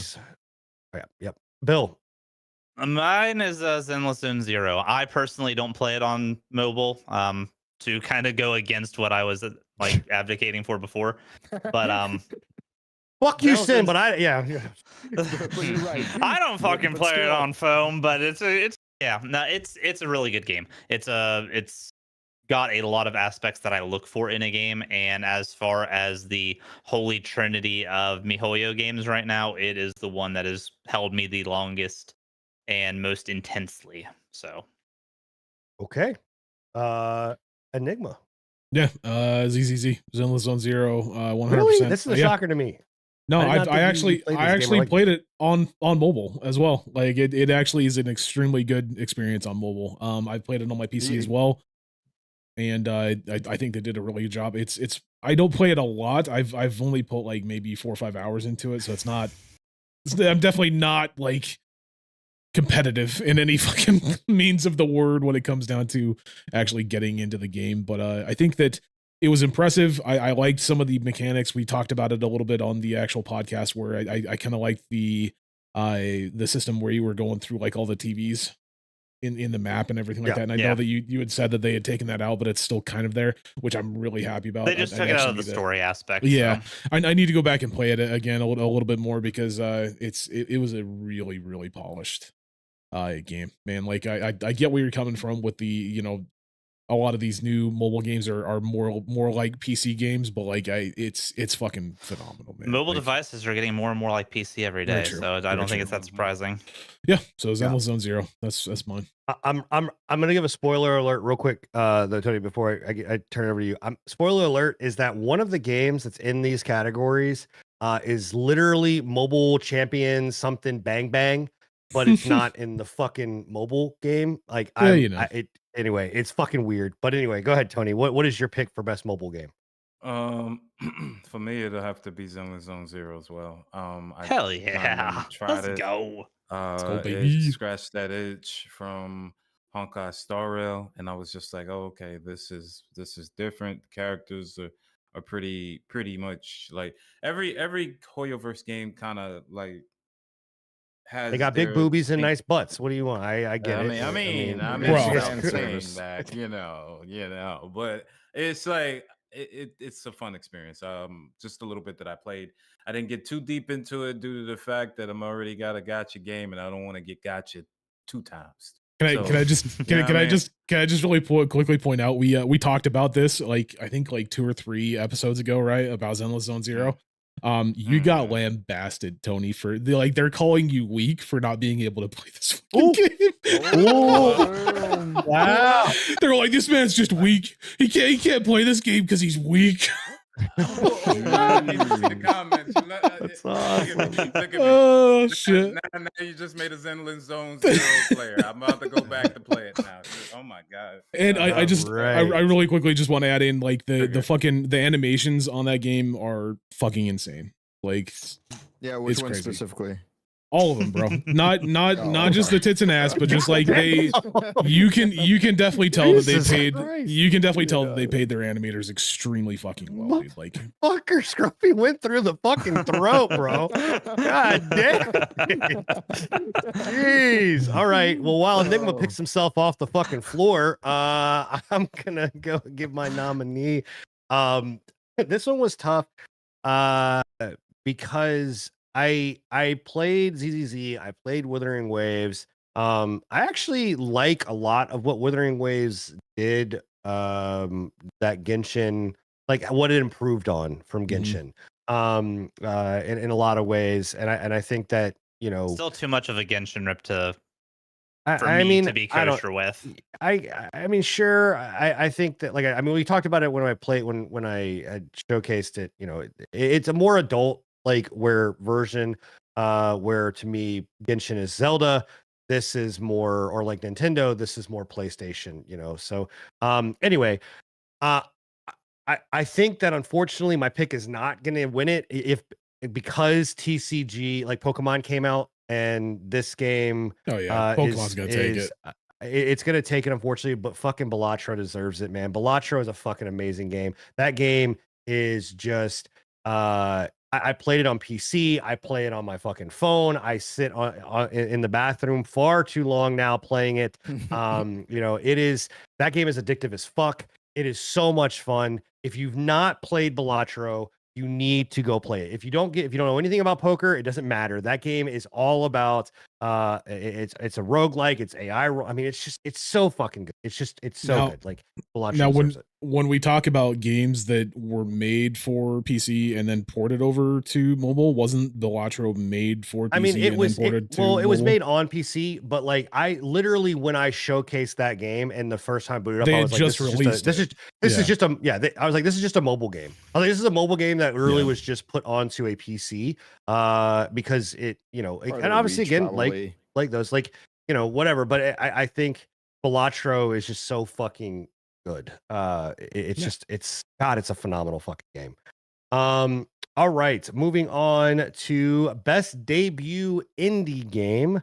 And this is for the best debut game created by an independent studio. Now, last year there was some fucking Yeah. there Dave the was some Diver was not shadiness. an independent game. Yep, shadiness to it. But this year the nominees pretty much all are indie dev studios. They have the Plucky Squire for Bill, Pacific Drive, Manor Lords, Balatro, and Animal Well. And so what do you guys think about the topic or nominees? Good? Bad? I think they're I fine. think so. I didn't realize Yeah, Manor I think Lords that- was indie, but Yeah. yeah. Well, indie Very high now is like quality. any studio under like 200 people is now a fucking Oh, he- very high quality for it's- indie. Manor Lords was only made by like 5 people, like 5 or 6 Oh, people. wow. It's- Wild. yeah. Okay, I impressive. did not know that. Awesome. Learned something new today. I think this is gonna be. I think it's a pretty understandable choice of who's gonna probably win this one. But if you've not played Pacific Drive, I really Yeah. do recommend Pacific Drive. It's actually a really awesome take on this genre Mhm. that you don't see a lot. Yeah. Actually, What you don't genre is ever. It's like a roguelike kind of survival style somewhat horror game, but you're basically the car, and you're driving the car, You're driving a and car. you are and you are getting through this like world that's like being taken over by like aliens and monsters and all this other kind of shit, and like you're basically having to survive, right? And every run is somewhat different, and there's survival elements to it or whatever else. So yeah, it's a great game. It's not my pick, but it's a great game that's on Basically like there. War of the Worlds. Kind of, yeah, but you're all about like trying to figure out the car. Animal Well is another one that I think is on the table. My pick is Balatro. Shocker, I already talked about it. Fucking phenomenal game. Balatro is my pick. Tony, what do you got? So having watched people play Pacific Drive, I really enjoyed what I saw. I still haven't played Balatro, but for me, it's not on this list. The game is called Children of the Sun. I actually really enjoyed Children of the Sun. It was made by Rennie Rother. The game takes on this premise of being able. It's almost like Sniper Elite, where you're going from place to place. Once you hit the person or shoot the person with the bullet, wherever you hit that person to shoot from that bullet, you got to take the bullet and go to the next I've actual seen person. this. It's actually really intuitive, puzzle like, where you have to aim your weapon and make sure that you're able to kill everyone with that one bullet. It's like Wanted, but second, like I'm watching the previews for this. This is crazy. Yeah, man. he this looks did- really cool. So I have This- insider knowledge. I was there with Tony when he was picking his picks, so I know all of his picks. But when he said this one, I had to go and look this up, and I was like, dude, this looks fucking dope, dude. Like I actually want to Yeah. play It's this. really Like- good, man. It's really good. If you haven't given Children of the Sun a shot, it's I think it's on sale $9. right now, isn't it? It's That's on $8. sale, but not. Yeah, it's dude, like- $9.99. It's published by Fucking Devolver. I great. don't know. Rennie Rother. So It's Yeah, you're good. not You're good. developed by Devolver. It's just published by. I said published. So you're good. You're good. I'm but joking. it's actually a really good game. I would recommend Looks sick. everybody it go out looks and try amazing, this dude. if you haven't already. Yeah, Um, Sounds so this right is now. now this is now on my radar. I actually kind of want to pick it up and play it. Like after actually That's it talked right about now. it. It's a great yeah, time to if pick you it up. do, Enigma, let me know and let me I jump will. in and watch you. 'Cause I would will, love bro. to see people play this. This is really good. This is the thing about before we go to this is the thing about this genre specifically. I really feel like they should expand how many choices are in here because there are so many great good indie indie games. games. Yeah, Like if Yeah. there's not one necessarily the debut category, but like the indie True. category overall. Yeah. Yeah. In general. Yeah. I mean, if Yeah. there's one thing that you take away from our podcast, not just this show specifically, but our whole entire podcast, is we really try to give you and all of our viewers and base like games that you don't normally always see, right? Like not a lot of people are going to talk about these little small games like Children of the Sun. I would have never even fucking heard of this game. exactly. But like yeah. they're like take away that indie games are where you should be spending your money at right now because they are fucking phenomenal on almost every single level. Not that every game is great that comes out as an indie game, but Yeah. they are all It's- like you will usually find gems for very cheap. We've talked about it in the past. Like AAA studios quality seems to be going lower and lower, while indie game studios quality seems to be getting higher and higher. And it's like the exact passion. opposite Yeah. of what it should be. But I'm here for it, bro. Yeah, absolutely. All right, Enigma. What is your pick? Yeah, so I Manor Lords. That's my pick on this one. I do want to correct myself. This was made by one person. It's a one person shit. development team. Greg, and I'm gonna murder your name. I'm so sorry about this. Greg Styzen, Styczen with the little apostrophe thing on top of it. I don't know how the fucking. What is It's got the little thingy on top of the end, so it's a stylist. But yeah, it's made by one person. Who he also, I think his studio's name is Slavic Magic, and he was partnered up with Hooded Horse. Phenomenal game, man.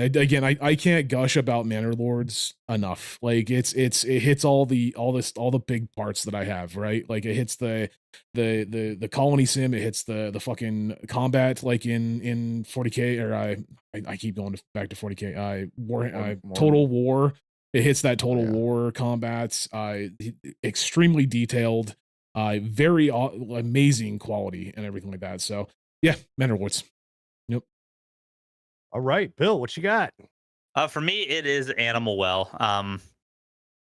Partially because the game is phenomenal, and I do think it's like pretty underrated and like under advertised out.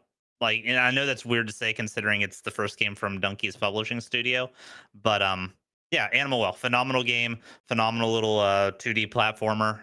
Highly recommended if you haven't tried it. Awesome. Yeah, I've heard a lot about it. I need to go and take a look It's at a it. very interesting world that was built with this one. So They're cool art Awesome. style. too. Scruffy, what are you picking for Death debut into? So- Oh my god, you know what You're I good. mean. I know what you mean. What really sucks too, because I went through this list and I was like, never heard of Animal Well before. I actually picked it up and played it. Since then, I've refunded it. And I'm not. That's not to say it wasn't a bad game or anything in that regard. I just didn't enjoy it as much as I thought I would. And quite honestly, I think it's a game that I'd much rather watch than play myself. I love the style and everything, but I just couldn't get into it. I don't know. It just wasn't my vibe. And What is really, it? I was so confused playing it. Well, I thought we spoke on it a little bit, but it's like a 2D platformer with some element of No, light. what- It kind of what's- reminded me What's the name? You don't think you ever Animal gave the Well. name? Oh, okay. Animal Well. I thought I said Oh, it. Sorry. Oh, I didn't yeah. hear it. I didn't hear that either. I was Oh, sitting there my waiting for that. apologies. You're So- like going off on it. It's such a oh. great game, but there was my apologies. I thought I said it, but yeah, no. So I wanted to give it to that. Originally, I was like, I'm gonna get this game, I'm gonna play it, and I bet this is gonna be the game for me to give it, but I can't say I will. So my second choice runner up is Pacific Drive. That game is just phenomenal. I think it's really sick, and Yeah. Sin described it perfectly. I think they did a phenomenal job with that game. solid game, man. Yeah. Awesome. Too many good games to pick from. Well, Very. with that, we're moving into our next category, which happens to be, well, best indie game. So we can continue to talk about best independent game. Best independent game is for outstanding creative and technical achievement in a game made outside of the traditional publisher system. Again, these two categories kind of weird that they, I guess, I don't know. I don't know why they're not together, but the because nominees they want to highlight debut studios specifically, and I can respect Yeah. that. Sure. The categories here nominees are Animal Well, Balatro, Lorelei and the Laser Eyes, Neva and UFO 50. All right, Scruffy, what is your pick? I gave this one to a game that was on the debut and not this one. And I really want to go play that game myself. I haven't yet, but that game, if you haven't seen it, is just really cool on what they've done with it. It just combines aspects of like a 2D platformer with 3D aspects and just fun puzzles and action and combat and everything into it, and it's all done in a very fun like storybook kind of manner. What game? The Plucky Spire. Your internet, your Yeah, Ohio I internet don't is know. going to I'm shit, like- and you're muting out, bro. I don't know what to tell you. Only during the I'm game like- titles, by the way. Right. I can't, like, am I not saying it? I'm just No. like, reading No, my we're mind. gaslighting you, bud. It's fine. Yeah. Yo, I Alright. swear to God. Okay. Okay, Yes, the Plucky Spire. That's All it. right. Oh shit. Bill.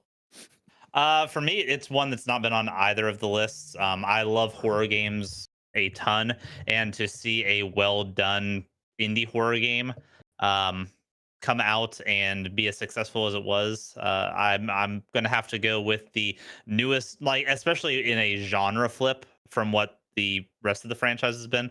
Five Nights at Freddy's Into the Pit is my pick. Okay. I was really curious on how they were going to do a 2D 3D landscape style horror game with like open world environments. It's really well done. If you like the Five Nights at Freddy's universe, it's a great installment into it.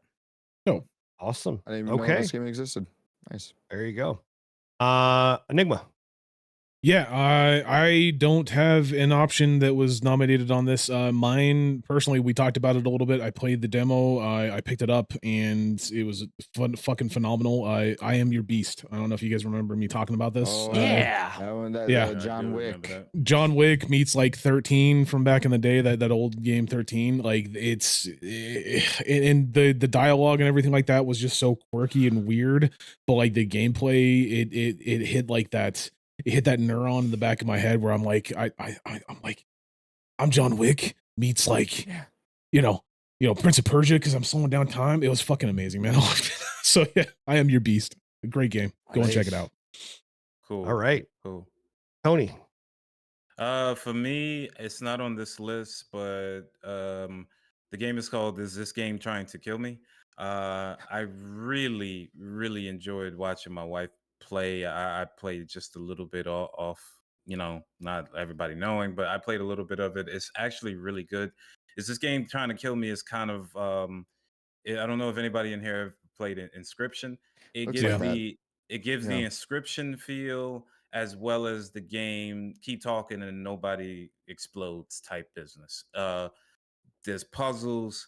Is really like from room to room. You have to look at a computer screen and move your 8-bit character around while looking around the room at the same time to kind of see what you do in the game affects the room affects the game. It's really good. If you haven't tried it, at least give it a try. If you like Inscription, you'll love this, especially with all of the puzzles. That's Right. really neat. Yeah. So mine is probably going to come as a very big shocker. It is not Balatro because I've already thought enough about that game. It is TCG Card Shop Simulator. Oh, Hell yeah, dude. Hell yeah. This is a game that completely changed my perspective on simulators. Myself and Enigma went into a multiplayer war battle with this, trying to basically he was jacking up prices, I was trying Jacking to up and keep jacking prices off. low. And yeah, I mean it is a great game, and they've only continued to add to it. They're continuing to add more to the actual game in the sense that you're actually gonna be able to play the card game. They've added mats. It's a great game. Like it is so much fun to go in there. And I hope that there is a multiplayer mod that comes out for this because I think it'd be a really dope kind of experience. But TCG Card Simulator, no PvP though. no PvP. No, not yet. Unfortunately. you have to Yep, you have to make your own unfortunately. PvP. Can't run so. over to the other store and sock your competitor. Spray, No, spray him in no. the face with deodorant. Yeah. But I will do Mhm. I will do a plug here. If you want to have a good time and laugh, watch fucking Queso stream that game. It is absolutely hilarious. If you don't know who Queso is, big streamer on Twitch. That dude is fucking hilarious when What's playing that that supposed to game. mean? What? Said he's a big streamer. I mean, not physically large. Jesus Christ. Bam. Moving on. Moving on. God almighty. All right, we're going to move on to the next category, which is our best community support. This is recognizing a game for outstanding community support, transparency and responsiveness, inclusiveness of social media activity, and games updates and patches. The nominees here are, well, this is just always No Man's Sky. They're Of course. Yeah. forever in this Yeah. category. Yeah. Helldivers 2, Fortnite, Final Fantasy 14, and Baldur's Gate 3. So for me, my pick on this one, though they went through a lot of troublesome back and forth, and they went into some, they had some rough times there. I actually think that the way that they combated it and the way that they still stuck with their game shows their commitment to trying to make this work and doing what's right.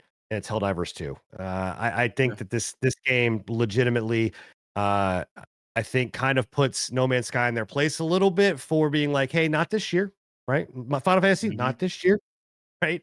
Fortnite, not this year, but Helldivers 2.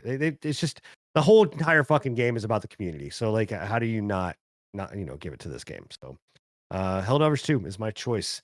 Tony, I'm Fortnite. Just- do you want- no, This is your time, man. This is your time to shine. Nah, Fortnite will be somewhere else. But What? yeah. It's game of the Yeah, year. somewhere else. It'll be Fortnite, game of the year. No. But Helldivers 2, I agree with everything you said, Sin. Not to like beat a dead horse, as the going says. I agree. Everything that you said, Helldivers 2, when the game even first launched, the community were all together. It was so much so that you've seen on Twitter constantly, like a good bug is a dead bug. Like it's great. It's true. Like I can't speak enough. Manages about the game. democracy. Yeah, the democracy. Yeah, it's almost like everybody was the way they set it up for a planet to be conquered, and for everybody to get together and be like, on this planet, we need defense. And to see everybody just like everybody's ships around the planet all at one time, it's dope. It's dope. Helldivers 2 for me. Yeah, I agree. All right, Enigma. Is it gonna be a three-peat? Yeah, I mean, I'm jumping on the Alright. bandwagon. I mean, it's Helldivers 2. I've been, again, like I said, I've been playing it since it released. I play it on almost a weekly basis, almost a nightly basis. Granted, they had a rough spot, and I can't entirely blame them for that, but I can blame them for, kind of letting it happen in some instances. But yeah, with the whole PSN account situation was a kerfuffle and a fuck up on their end that they really should have kind of taken a little bit more seriously. But just how they kind of buckled in, took the blows. I mean, they didn't back down from it. They didn't say, hey, this wasn't our idea, hey, this wasn't our fault. They took their blows. They said, hey, we were, yeah, we're responsible for it, and we're gonna try and fix it, and this and that and in between. Granted, you can argue that banning 142 countries from playing and buying the game was not a great idea, but I'm going to put that on Sony, unfortunately. But everything that Arrowhead Game Studios has done from this point, from the point of release to now, has been entirely community driven, pretty much. I mean, you look at the Buff Divers update that they put out about a month ago, right? It took the game from being, not negligible. I mean, I think they were at like 50,000, but like it took them from, the low 30, 40, 50,000 players to over 100,000 again with like a snap of a finger, right? So they've been listening to the community, and I think that they've turned into a very good paragon for this specific nomination category. Not taken away from No Man's Sky, not taken away from Final Fantasy, Baldur's Gate 3, Fortnite, great titles, but I think Helldivers 2 takes the cake this year. So. Wanted to go on record to say that Enigma said that Fortnite's a great title, so I didn't say that. I said that they do a good job with community support. Oh, that's right. He's got Tim Sweeney's weenie all ready to go. You me gonna go to blows here in a minute, Tony. You keep this up. Right. Bill, best community support. Where are you sending it to? I'm not gonna spend too much time on it because I think everything's already been said. Helldivers 2. Is it gonna be a fucking clean sweep, Scruffy? Maybe the clean sweeps. So if I'm being Scruffy's gonna be the truthful- one. No. If I'm being truthful, and I made this decision way before this, I was gonna take the lazy route this year, and I'm not saying it's lazy, but I was gonna pick No Man's Sky because they could take the cake any year. They're phenomenal. Good decision, yeah. But, Good pick. Even after Sin's whole argument, I really do. He swayed me. I really do think Helldivers 2 deserves this win, even though they were at fault and should have been held. They were held accountable. Oh, they were held very accountable. Yeah. Of what happened. No, I do believe they deserve this win here. The developers themselves, they can take this one. Can I just point out as well, fuck Sony, like for this entire situation, like fuck Sony, like yeah. They would have done numbers if not for Sony, especially in this awards category. So Helldivers 2 was Sony's neutered a game. Yeah, Helldivers 2 is Sony's like golden egg, and Sony was like, oh look, a golden egg, and threw it against a wall. Squashed. Yeah. Well, I mean, I think to give a testament, and then we'll kind of move on here, but to give a testament to them being a best ongoing game, like literally, and our community support, is that the community revolted against them by letting the game basically go, okay, cool, we're gonna exploit one of your mechanics in your game to let it fucking overrun. Like, fuck them, we're not fighting, right? And so then they came back over the top to go, okay, cool, we got to figure out how to get these players back in and get them engaged. And they didn't do it by being like, we're gonna give you free shit. It was like, hey, let's make something that you guys are gonna want to do, right? They supported the community. So you can fault Sony all day long for their decision making, But this category specifically is about how they handled that and supported their community, and I think they did a good job. Yeah. So clean sweep for Helldivers 2. That is a unanimous vote Deserved. for us. Well deserved. All Very well right. deserved.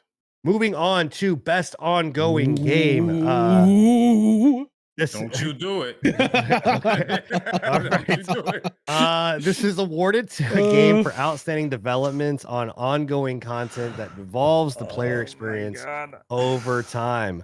I don't know why everybody's so goddamn salty about this one. I don't understand, arguments. But No argument. I'm curious about some the choices. nominees are Destiny 2, Diablo 4, Final Fantasy 14, Fortnite, and Helldivers 2.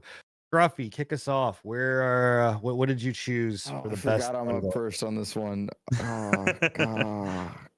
Okay, so you're picking Fortnite. All right. I'm Go ahead, picking pick it, Scruff. Fortnite. I knew it. Let's All right. go. Tim Sweeney's weenie, baby. Go. Sucking on the Sweeney, baby. Because of the Nah, one, right. mostly because the one season I went back for, which was Chapter 5, Season 1, was one of their best seasons in a long while. It kind of fed into my my old experiences in that game, and they're doing the Fortnite OG, so they're getting some loving for where I found my love for that game long ago. But everything they're doing right now, I can give a shit less about. So Okay. Anyways. All right. Hold on one sec. What is that, Tim Sweeney? Oh, the check's in the mail. Okay, I'm picking Fortnite too. I'm gonna go. No. All right. Bill, what are you picking for best ongoing game? I am picking. Again, this is me kind of like triple dipping because I had a lot of trouble with this one. Just because I didn't know what classified as an ongoing game. Therefore, we have Elden Ring with Shadow of the Erdtree, a DLC I consider an ongoing gaming experience. So Yep, I so feel like that this is an category appropriate should be place for a DLC to be. 100%. I also have Zenless Zone Zero, even though this is the first year that it's been out. The amount of like content that they've been pushing out and so consistently has really impressed me. So, and it's probably the game, believe it or not, outside of Rainbow Six Siege that I have the most hours in this year. So Zenless Zone Zero is a big one for me. I can't then- actually. Now you bring that up real quick. I can't. Now you bring that up. I'm actually surprised Rainbow Six isn't in this fucking category. It's because Rainbow Six is garbage and it's not on my list either. My third one is Hunt Showdown. Oh, They've fuck. actually brought that game up from the ashes and have developed a pretty like sizable and consistent player base. I'm really impressed with how Hunt Showdown's been going, and I'm curious to see how they keep pushing forward. If you're ever down to play, I'm down to hit it up with you. Rainbow Six Siege, I'm addicted, so that's why I play it. But it doesn't deserve to be in this list right now. Okay. All right. Harsh word. Bill told you guys right to your face. Rainbow Six Siege players, you guys are a bunch of assholes. You fucking suck dick. The game is trash. Move on. Grow my up. boy's spitting right now, dude. Grow up here. All right. Enigma. Cyberpunk. I mean, No. get the fuck out of here. Are you No serious? arguing. No, No no. arguing. Okay. I'm just I was gonna joking, say, you no. know what? Fuck it. I'll this will be a 4-hour show. Fuck this. All Oh right, shit! what is No. the best ongoing game? You know, this one I kind of went back and forth between Final Fantasy 14. I kind of landed on that one first, but then I was looking back at it and like, dude, they're fucking.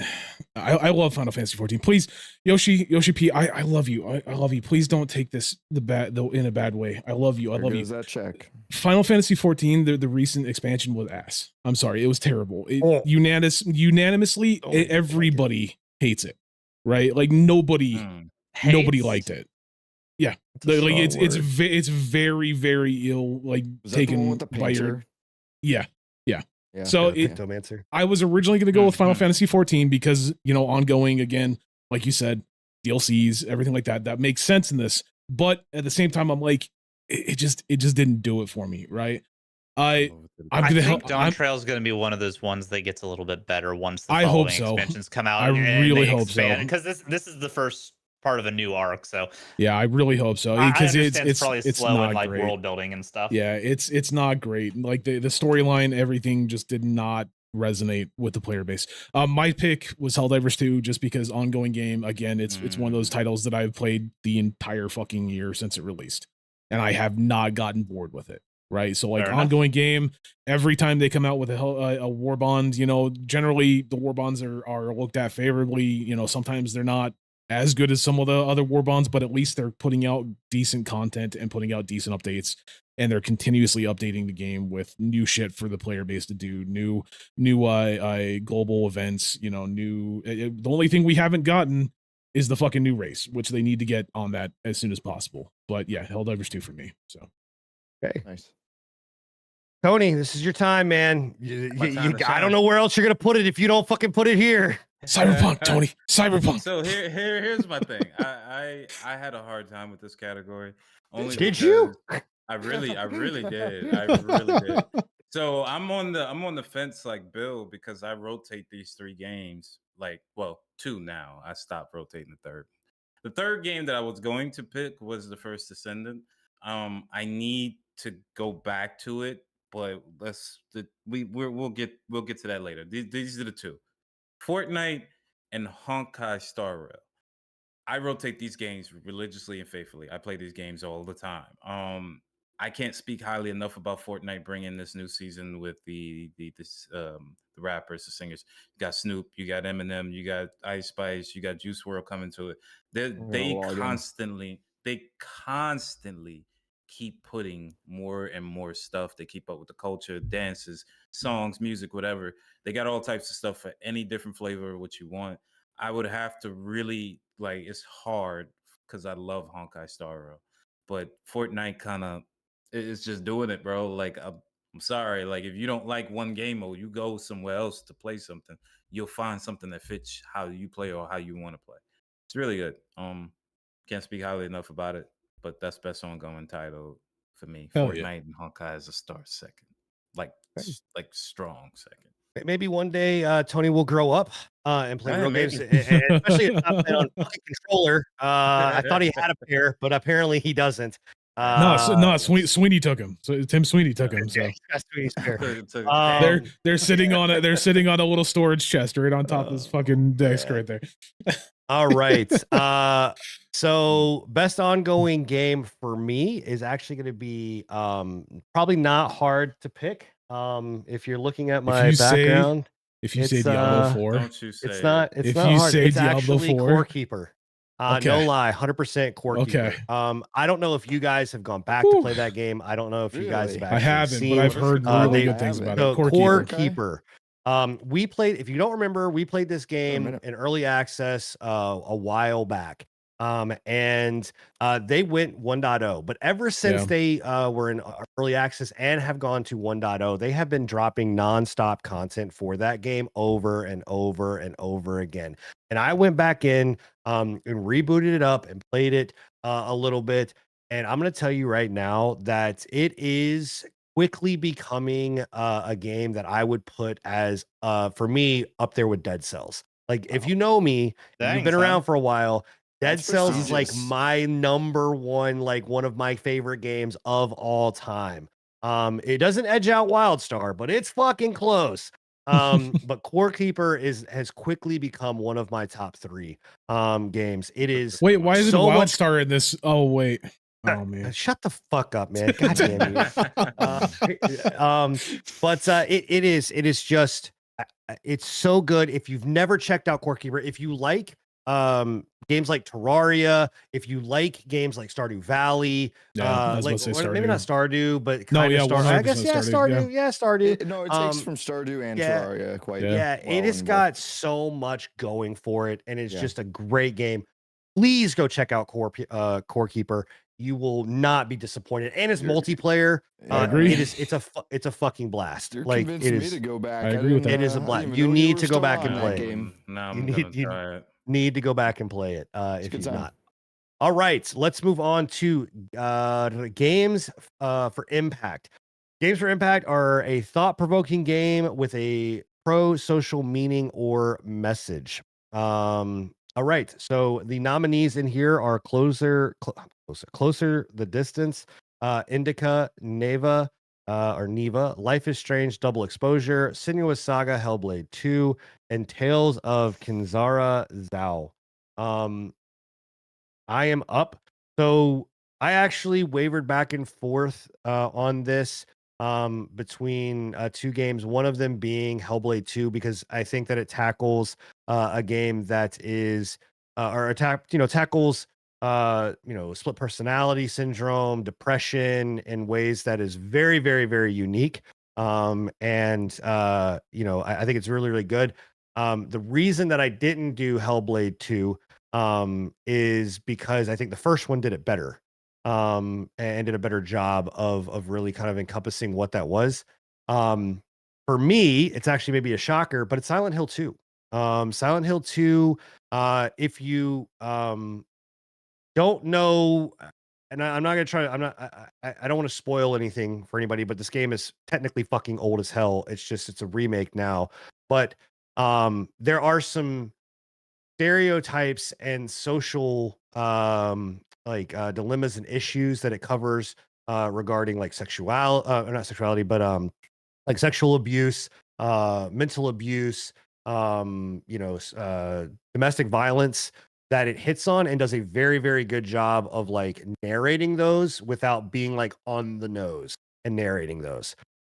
So yes, it's a horror game, but there's a lot of darker, deeper meaning that is really, really like once you get to the end of it, you understand kind of, that's what all of this is about. So Silent Hill 2, though I am fucking angry at that game, it is my nomination for Games for Impact.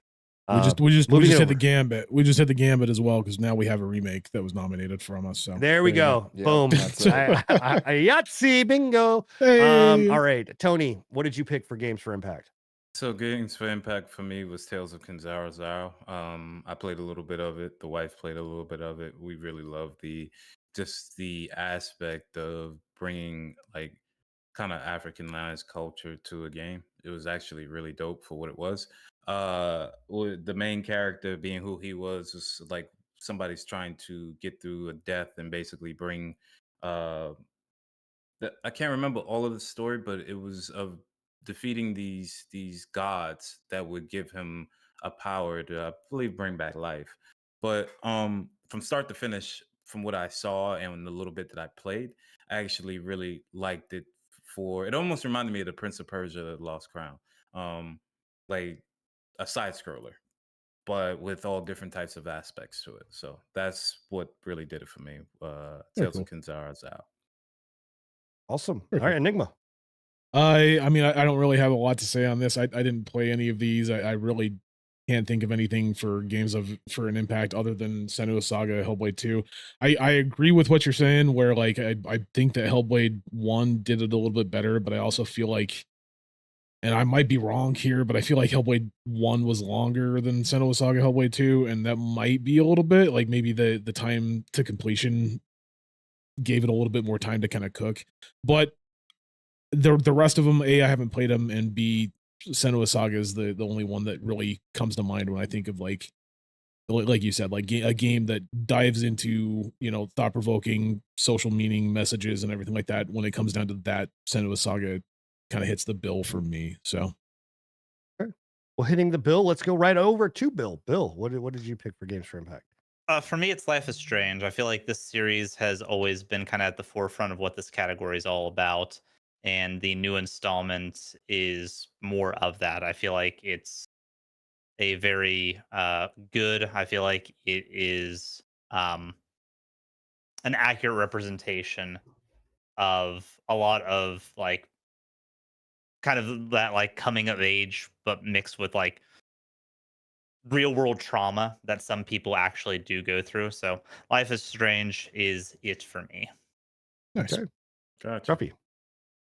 For me, it's gonna be Indica, and I went through some of these games here that I was unfamiliar with, and I landed on. I watched Indica, you play this. Yeah. And so if you don't know anything about this game, it's a game where you play as a nun set in the late 19th century Russia, and it just goes over a lot of themes of like mental abuse, some sexual abuse, and all the while you're this nun who has this like really you're being tormented by this like self-deprecating kind of voice in your head that's like taunting you and teasing you and It's telling it's you to very do things, and very a la Hellblade. Like it reminded me a lot It of like is, Hellblade, but in a different setting. In a different setting, and it's got kind of a weird. I don't even know. There's some weird just mental aspects to the game, and I don't mean mental as in like they're mental. They're just crazy. They're crazy aspects. Like I think it's like hallucinations and shit in this game that there's like naked like dudes in like Chef like Boyardee's. bath yeah they look like little Chef Boyardee's and like they're like nightgowns and stuff jumping out of like people's mouths and stuff, and the game does this weird camera setting where it's like all in your face, and it's just like it's actually like a mental roller coaster. Much like Hellblade can be at times as well. So it really all the while, with all of that being said, the game itself plays phenomenally. I really enjoy like going through the story and kind of learning about everything. It's a different game for me, and I'm enjoying every aspect of it. So yeah. Awesome. All right. Well, moving on. Best performance. This is awarded to an individual for voiceover acting, motion, and/or performance capture. The nominees here are Brianna White, Hannah Tell, or Telly, Umberly Gonzalez, Luke Roberts, and Melina Jurgens. Ruffy, who did you pick? What do you got? This one I gave to Melina. Another, I mean, with as much hate as Senua got, but not even besides the performance side of things, just for the actual game itself. I think Melina just kills the role still as Senua. So I think she deserves this one straight up. Okay. Bill. I am going to second that one. I think Melina Jurgens, she both on the voice acting front, like it's a full acting package with this, with the way that the game does its motion capture. It is literally her injected into the character. She's doing all the facial reactions and stuff, and she absolutely nails it. Honorable mention to Brianna White for her Aerith in Final Fantasy Rebirth. She kills it. But yeah, definitely Melina for this one. I probably, just now thinking about it, I probably should have said what they actually did. Who they You're good. voiced. Sorry about that. Yeah. Okay. Sorry. Go ahead. Enigma, going to you. I mean, it's yeah, Melina Jurgens, Senua Hellblade Saga, or Senua Saga Hellblade 2. Just because, again, like Bill said, it's not just voice acting; it's the entire fucking package. She did motion work, she did facial capture, she did voice acting, she did, stunt work, everything. It was like, when you think about best performance, she did every aspect of the performance.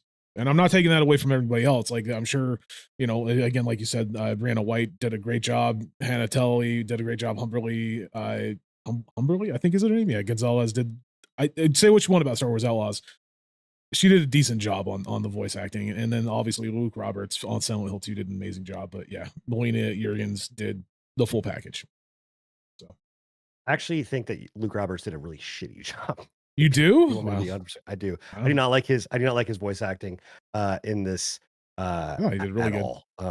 No, I don't know. I disagree. But we're not here to argue. All right. Sure. Tony, who did you pick? Without beating a dead horse, the same thing everybody else said. Melina did the full package, and like a nice shout out for Hannah Tell and Brianna White. I wasn't really too close to the whole Humberly and Luke Roberts. So those three though, I watched video footage on some of them, and it was really good. So all right. Well, I am sorry to break Melina's heart. I am not giving it to anybody on this roster at all, or nominations. I'm actually giving it to Clive Standen for Captain Titus in Warhammer Space Marine 2. Because if you played fucking Warhammer 40K and listening to Captain Titus, dude, there is no way that you are not going in with more testosterone, fucking just ready to rip Tyranids apart and just fucking going at it. The voice acting that they did was amazing. The narrative of it was, now again, you could say that it was the writing that really lifted it off of the monitor and whatever else. But I'm telling you right now, Captain Titus, dude, I'm gonna change mine. Yeah, I'm actually changing mine Dude, to that. like, how do Yeah. you not just give it to Captain Ty? I don't. Yeah, I didn't say. even think about that. Yeah, no, I didn't even think It about was- that. That really, all of them, like Captain Titus, all the rest of his squad, they did a phenomenal job with it. I'm not saying that Melina didn't do a good job. Yes, she did. But like, when I think of characters, like, and I'm thinking of the games that we came about, like, there are notable ones. And dude, I can't, like, Captain Titus, just like, if I'm ever having a bad day, I hear Captain Titus in my fucking background, just being like, "Get the fuck up, bro." And I'm like, the only "Yeah!" the only other one that I will argue is possibly Helldivers 2, the announcer for the Eagle Sweat commercial, the fucking Eagle Sweat. I want to throw the voice actor for Egon in Shadow of the Erdtree in there, the Curse You Bale guy. I'm sure you all saw those memes. I don't know. I couldn't play it because I didn't get far enough into the fucking game. He was original gate game. kept. Oh man. Okay. All right. Moving on to best audio design. Best audio design is recognizing the best in-game audio and sound Yeah, this is fucking hilarious. design. Okay, so the nominees are Astrobot, Final Fantasy VII Rebirth, Cinema Saga, Hellblade 2, Silent Hill 2. And why we're all laughing, Phil is cackling at the top of his lungs, and is specifically because of Call of Duty Black Ops 6 being nominated when they literally have to sell you a have to buy $20 fucking extension for audio to Freaking fix their right. fucking audio. God, dude. How the fuck they are in this category is beyond me, and the game's audio is trash. Audio It's is the worst trash. audio. It is so bad. Oh my Uh. god. All right. With that being said, my pick goes to Silent Hill 2. If you have played the game or have watched me play the game, or watched any stream, audio in that game is extremely a key factor and point. And when you stick your hand in a fucking hole and you hear, Disgusting. and you stick it deeper, and it's just like, You it's keep it fucking down. gross. Keep going, Sin. Go Yeah, keep yeah. going. all the way. And it forces you to go deeper in the hole. It's even more like, wow. yeah, the sound design is just fucking great. Wow. In Silent Hill 2. It is phenomenal. Astrobot, very, very close. Astrobot was a very, very fucking close. But Silent Hill 2, with its nasty ASMR, gushy, squishy sounds, took it for me. How So deep was it? No. yo, go back and watch some of my VODs. You can see how deep that hole was. All right, God. Tony, what did you pick for sound design? So I watched your play of Silent Hill 2. It was pretty good. I was close, but Senua's Saga, like, just having my headphones on and being immersed in her psychosis and everything that she has going on. Like, there would be times that I would be working and watching the stream or watching somebody play this, and you hear whispers. You're like, what the fuck? Like, you have to look over your shoulder because the whispers and everything about the environment, her breaking down, all of it is just so good. Yeah, see, that did it. That Come here. say that right there, right there. But I enjoyed it. That would have to be best audio design for me. I'm surprised you didn't give it to Fortnite, bro. I'm actually, especially with this this season, I'm really surprised you didn't give it to Fortnite, right? Gun, Tony. Like, Come I'm on, just man. be real. If it wasn't for the minigun, the minigun could have took it from. But Senna was just. It was All right. Enigma. Yeah, so I'm actually gonna diverge from what I originally voted for. I was originally gonna go with Silent Hill because I'm watching you play Silent Hill 2 remake. Now all you think about is the squishy hole noises. And Yeah, yeah. Now it just kind of I can give you the mod pack that just is me I'm- going. I'm good. You know, I think I'm good. No, but my vote personally, just off of like sound design, when it came down to like the explosions, the way that the gun sounded, the way that the Terminid sounded, Okay. Warhammer That worked for a 40K, minute. Space Marine 2. I thought he was about to say Yeah. Call of Duty. I know. I was like, No, way. I mean, no, he didn't even play No, that game. Space Marine 2, I think for me this year really did it in. And I'm not taking anything away from Silent Hill, I'm not taking anything away from Senua Saga. I completely agree with you. I was right there with you as well, Tony, where I'm just like, what is going on? Who's in my room? You know, Right. shit like that. And Astrobot, great fucking sound effect. Fuck Call of Duty again. Don't know why it's on this fucking list. It's just my opinion, but yeah, I definitely Space Marine 2. So Okay. Bill?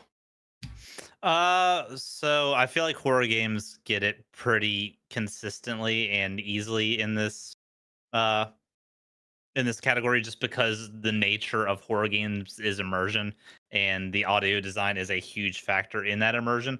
So I'm going to diverge from Silent Hill 2, although I completely understand why you all would say it deserves it, and go to Astrobot for this one just because Astrobot is doing things with audio design that I don't really see any other games doing even on the PlayStation 5 platform. The audio design through the controller, through the headset, intermingling with the haptic vibration functions. It is a total immersion package. The best you can get, in my opinion, outside of it, like a VR headset. So, audio design is a huge part of that. Astrobot 2 is it for me. Gotcha. I agree. It was very hard not to nominate it. Uh, all right. Scruffy, best Yep. audio design. I'm right there with Bill. Actually, I gave it for the exact reason that he stated with just the integration with like the controller and the audio design, how they actually meshed both of those together. And I've never been interested before in like they've had audio and stuff come through the controller like that before with other games, but I don't think they've ever nailed it quite as well as they did with Astrobot here. So I had to give it to that one for sure. Okay. All right. Well, moving on. Best score and music for outstanding music, inclusive of score, original song, and or licensed soundtrack. The nominees were Astrobot, Final Fantasy VII Rebirth, Metaphor, Refantasio, Silent Hill 2, and Stellar Blade. Scruffy, what did you pick for your best score and music? I gave it to Final Fantasy on this one. I've just always been a really big fan of Final Fantasy's score and soundtrack. They just do a phenomenal job with their orchestra and everything. And there was actually a live orchestra of Final Fantasy that I watched. I wish I could have gone to it. I think that would have been really really cool. But I had some buddies who went to it. They said it was phenomenal. So I think they kill it every time. So. Okay. Bill, the Astrobot taking the cake for this one too? It is not. Although it, I can understand why Astrobot would get nominated, especially with some of the levels, the music being directly integrated into like the characters they're actually like singing to you and like part of the musical score. So that's pretty fucking neat in my opinion. Square Enix also is like that is the one thing that you can guarantee a Square Enix is going to have Definitely. is Yeah. a Mhm. amazing soundtrack, and Final Fantasy VII Rebirth is no different. Um, I'm really torn between Final Fantasy VII and Stellar Blade, just because Stellar Blade did something that I didn't realize could actually work in a video game, and that's having a soundtrack that, for the large part, has spoken words to it. Most gaming soundtracks are just like noise, like ambient noise in the background. Orchestra They're and they're instrumentals. This one actually has like a full sung soundtrack, and it blends so well into the game. So for me, it's a toss up between Seven and Stellar Blade. I'm leaning a little bit more towards Stellar Blade for this, just because it's a bit more unique. Okay. Nice. Enigma. I mean, this. I feel like I'm repeating myself at this point. Helldivers 2. For me, Helldivers 2. I continuously bitch at my friend Shaldor for muting the in-game music because legitimately the drop music, like the introductory music when you're dropping from a fucking from the space to the ground, and it's doing the whole ba ba ba ba, and shit like that. It ba ba ba ba, and I'm just like, it gets you pumped, bro. And by the time you hit down on the fucking ground, you're just like, oh, let's kill some bugs. Rage. So yeah, Helldivers 2 for me. All right. Nice. Tony. Metaphor Refantasio for me. That was my second one. Yeah, Yeah, I like, close bro, second. the music after like just traveling around Yeah. after a fight, all of the musical scores that just go off when things are happening is so good. It is so rememberable. It's almost like playing Kingdom Hearts for the first time again. Like I really enjoyed the music in Metaphor Refantasio. Like they outdid themselves to the point where I could be scrolling and it'll be about the game metaphor, but they're talking about the musical soundtrack in the game, dancing to it and stuff like that. It's really good. Hell yeah. Can't speak highly enough about Metaphor ReFantazio. They deserve best scoring music. Great It's really good. soundtrack. Okay. All right. Well, my choice, Bill, Stellar Blade. It is a game that I literally will listen to the soundtrack, which to me, the one that I always choose for this category is the one game that I will listen to the soundtrack, whether I'm playing the game or not. And this is a game that I literally will work and have the soundtrack playing in the background. It is a phenomenal soundtrack to the teeth. There is not a bad part of that entire soundtrack. So it is extremely, extremely good. All right. Moving on, our next category is best art direction for outstanding creative and or technical achievement in artistic design and animation. The nominees here were Astrobot, Black Myth Wukong, Elden Ring, Shadow of the Erdtree, Metaphor ReFantazio, and Neva. For me, I chose Balatro. I love if you played the game, you'll know it's pixel art. I love pixel art, but on top of that, cards. it's not just It's fucking not cards. just You No Watch watch your arguing. fucking- No you arguing. watch your No fucking mouth. arguing. No arguing. I love that. It's It just is fucking cards, man. cards. it's so good, and the art design on the cards are amazing, and the jokers I agree are with you, Bill. amazing, and the way they interact. It's very, very, very, very good. Hell yeah. So, again, another one that Pixel art's dope. It is. yeah, that I was hard to pick, but it was for me. So Tony, is it Metaphor taking this one as well? Metaphor is taking best art direction from me, man. Okay. I can't gush about this game enough. Like there's certain bits when you stop on your ship to where they'll give you, it's almost like a canvas. Like they give you your crew gets together and they come off the ship and then they're looking at this area. It's enough to break the monotony of basically traveling as a group.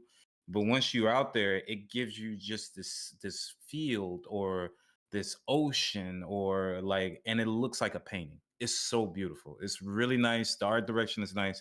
They even got snippets of little anime cutscenes in between sometimes. Yeah, best art direction for me was Metaphor ReFantazio. It's impressed me. I really like. Okay. this game. Enigma, are you to follow suit? Metaphor?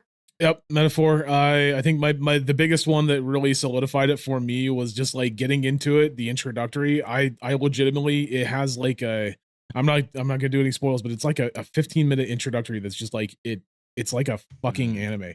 And I was just like, I'm out. is this an anime or is this a fucking game? And then we finally got into the really gameplay, and I'm good. like, yeah, I'm here for it, man. It's such a good fucking art style, and it just makes you want to play. It's just The- anime. God damn it. Get over it. It makes you want to play Metaphor more, but it also makes me want to Just play cards. Persona 5 for sure. It's just cards. Get over it, bro. It's just poker. Just What the fucking hell? cards. No All arguing. right. Metaphor. Bill, are you gonna also say are you just gonna suck the Metaphor dick? I am, but for a completely different reason than the other two. Okay, so you're going for the balls. All right. Yeah, What- he's, what going is he's going it? for the balls. taint. He's going for the taint. In the fact, so playing this game, I've been playing. I got it on Steam, but I've been playing on the Steam Deck hooked up to the TV, and I've been playing with the wife and playing through the intro of this game. Yes, beautiful anime, but once we got to the enemy design, she was like, something's familiar about this, and we got to the first boss of the game, the like owl thing, and she was like, holy shit, this is Bosch. And I was like, who the fuck's Bosch? All of the major enemies in that game are based off of an artist named Hieronymus Bosch and his Oh, like wow. surrealist artwork from the 16th century. So Oh, that's it is dope. wild. And the fact I that did they not did know it that. well enough for her to recognize it, but unique enough to have their own spin on it, that is ridiculously cool in my opinion. That And is I really would cool. never have noticed that without I having didn't even. an I artist know point it some out of to me. these- I would have never known Yeah. that. Yeah. Okay. That's That's really neat. really, really cool. That's better than anime. Go Burr. So yeah. Better than card game. Go. That's actually the sound it makes. Yeah, I know. Scruffy, what did you pick? So Balatro did not actually take it for this one for me. Jesus. Oh, shit. I I gave it to ReFantazio as well. Of course. God, Um, yeah, Jesus and Christ. for me personally, I love their style of art style they do in this game, where it's like almost a watercolor, like brushed, like kind of almost washed out, but and also the color tones that they use is more darker tone, kind of warm in some areas. It's not like a lot of other games where it's all so bright and vibrant. Other than like the anime style, but they almost have like two contrasting art styles in this game. I love how they mesh both of those together. That's really- so yeah. that's- I know. That's really cool. Yeah. Sorry. I just looked at that picture that you sent, Bill. That's really dope. I wish I could pull that up and show people, but yeah, that's really fucking cool. That's sick. But yeah, and Yeah. that even just gives more reason to it. They really hit it out of the Wow. park with this one. I will say that is that dope, honorable mention is what Chad is saying. The opening battle for Black Myth Wukong was fucking dope. Very true. Like Yeah. it was was. also very really was. fucking good. Oh yeah. On there. All right. Next category is best narrative for outstanding storytelling and narrative development in a game. The nominees here were Fallout 7 Rebirth, Like a Dragon, Infinite Wealth, Jesus Christ, Metaphor ReFantazio, Cinema Saga, Hellblade 2, and Silent Hill 2. Scruffy, what did you pick for best narrative? I'll be honest, I didn't have a great one for this. I didn't play too many story-driven games this year. So that's nobody's fault but my own. I gave this one to also ReFantazio just because of all the credibility you guys gave it, and it's one of the Persona style games that I would most likely play myself. It looks really good, and I really dig it. So yeah. Okay. Bill, I mean, can we just go Bill, Enigma, and Tony and just knock all three out? Is this going to be Metaphor as well? Is it It is Metaphor, gonna- boys? It is going to be Metaphor for me as well. Yeah. Rebirth was one a close that's second it to for me, me. just Yeah. because I like how they altered the original game's story with the new narrative stylings and like subverted OG game expectations and twisted how things are developing, and it makes me interested to see how the trilogy is going to wrap up. But for me personally, Metaphor ReFantazio, unique, like fresh new story, no aspects of anything else into it, and it handles some sensitive topics very well, and in a way that I feel like a lot of people can really like. It makes it so that you can really wrap your head around what they're trying to get to in a way that a lot of Agreed. games haven't. Indeed.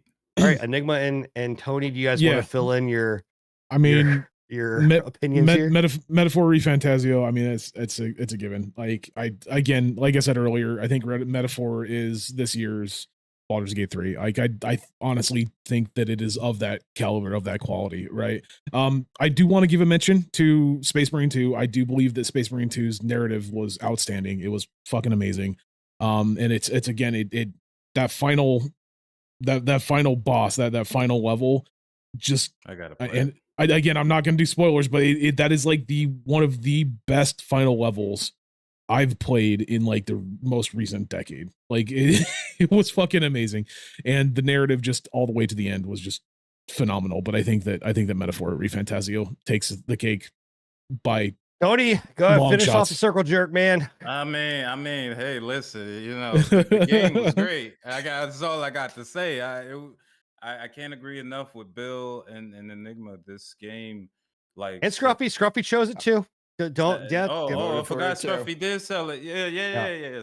So everybody other than Sin, right? other than for Sin. now, Yeah. other than Sin for now, I have to say this narrative for this game, it from start to finish, guys. Like I haven't even completely finished the game yet. This is so good story wise. I'm loving everything from start to finish. I can't gush about the game enough.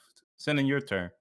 Yeah. Please let We it all Okay. know go. what Sin's gonna pick. So first off, I just Bellastro. want to say that this category is Bellastro. fucking stupid. Fucking story games are fucking dumb, and they don't deserve to be played. No, I feel bad for Like a Dragon, or Like, Infinite Wealth. I feel bad for edged all of out, those. man. Like, I yeah, feel bad for mean, all of those. They got it.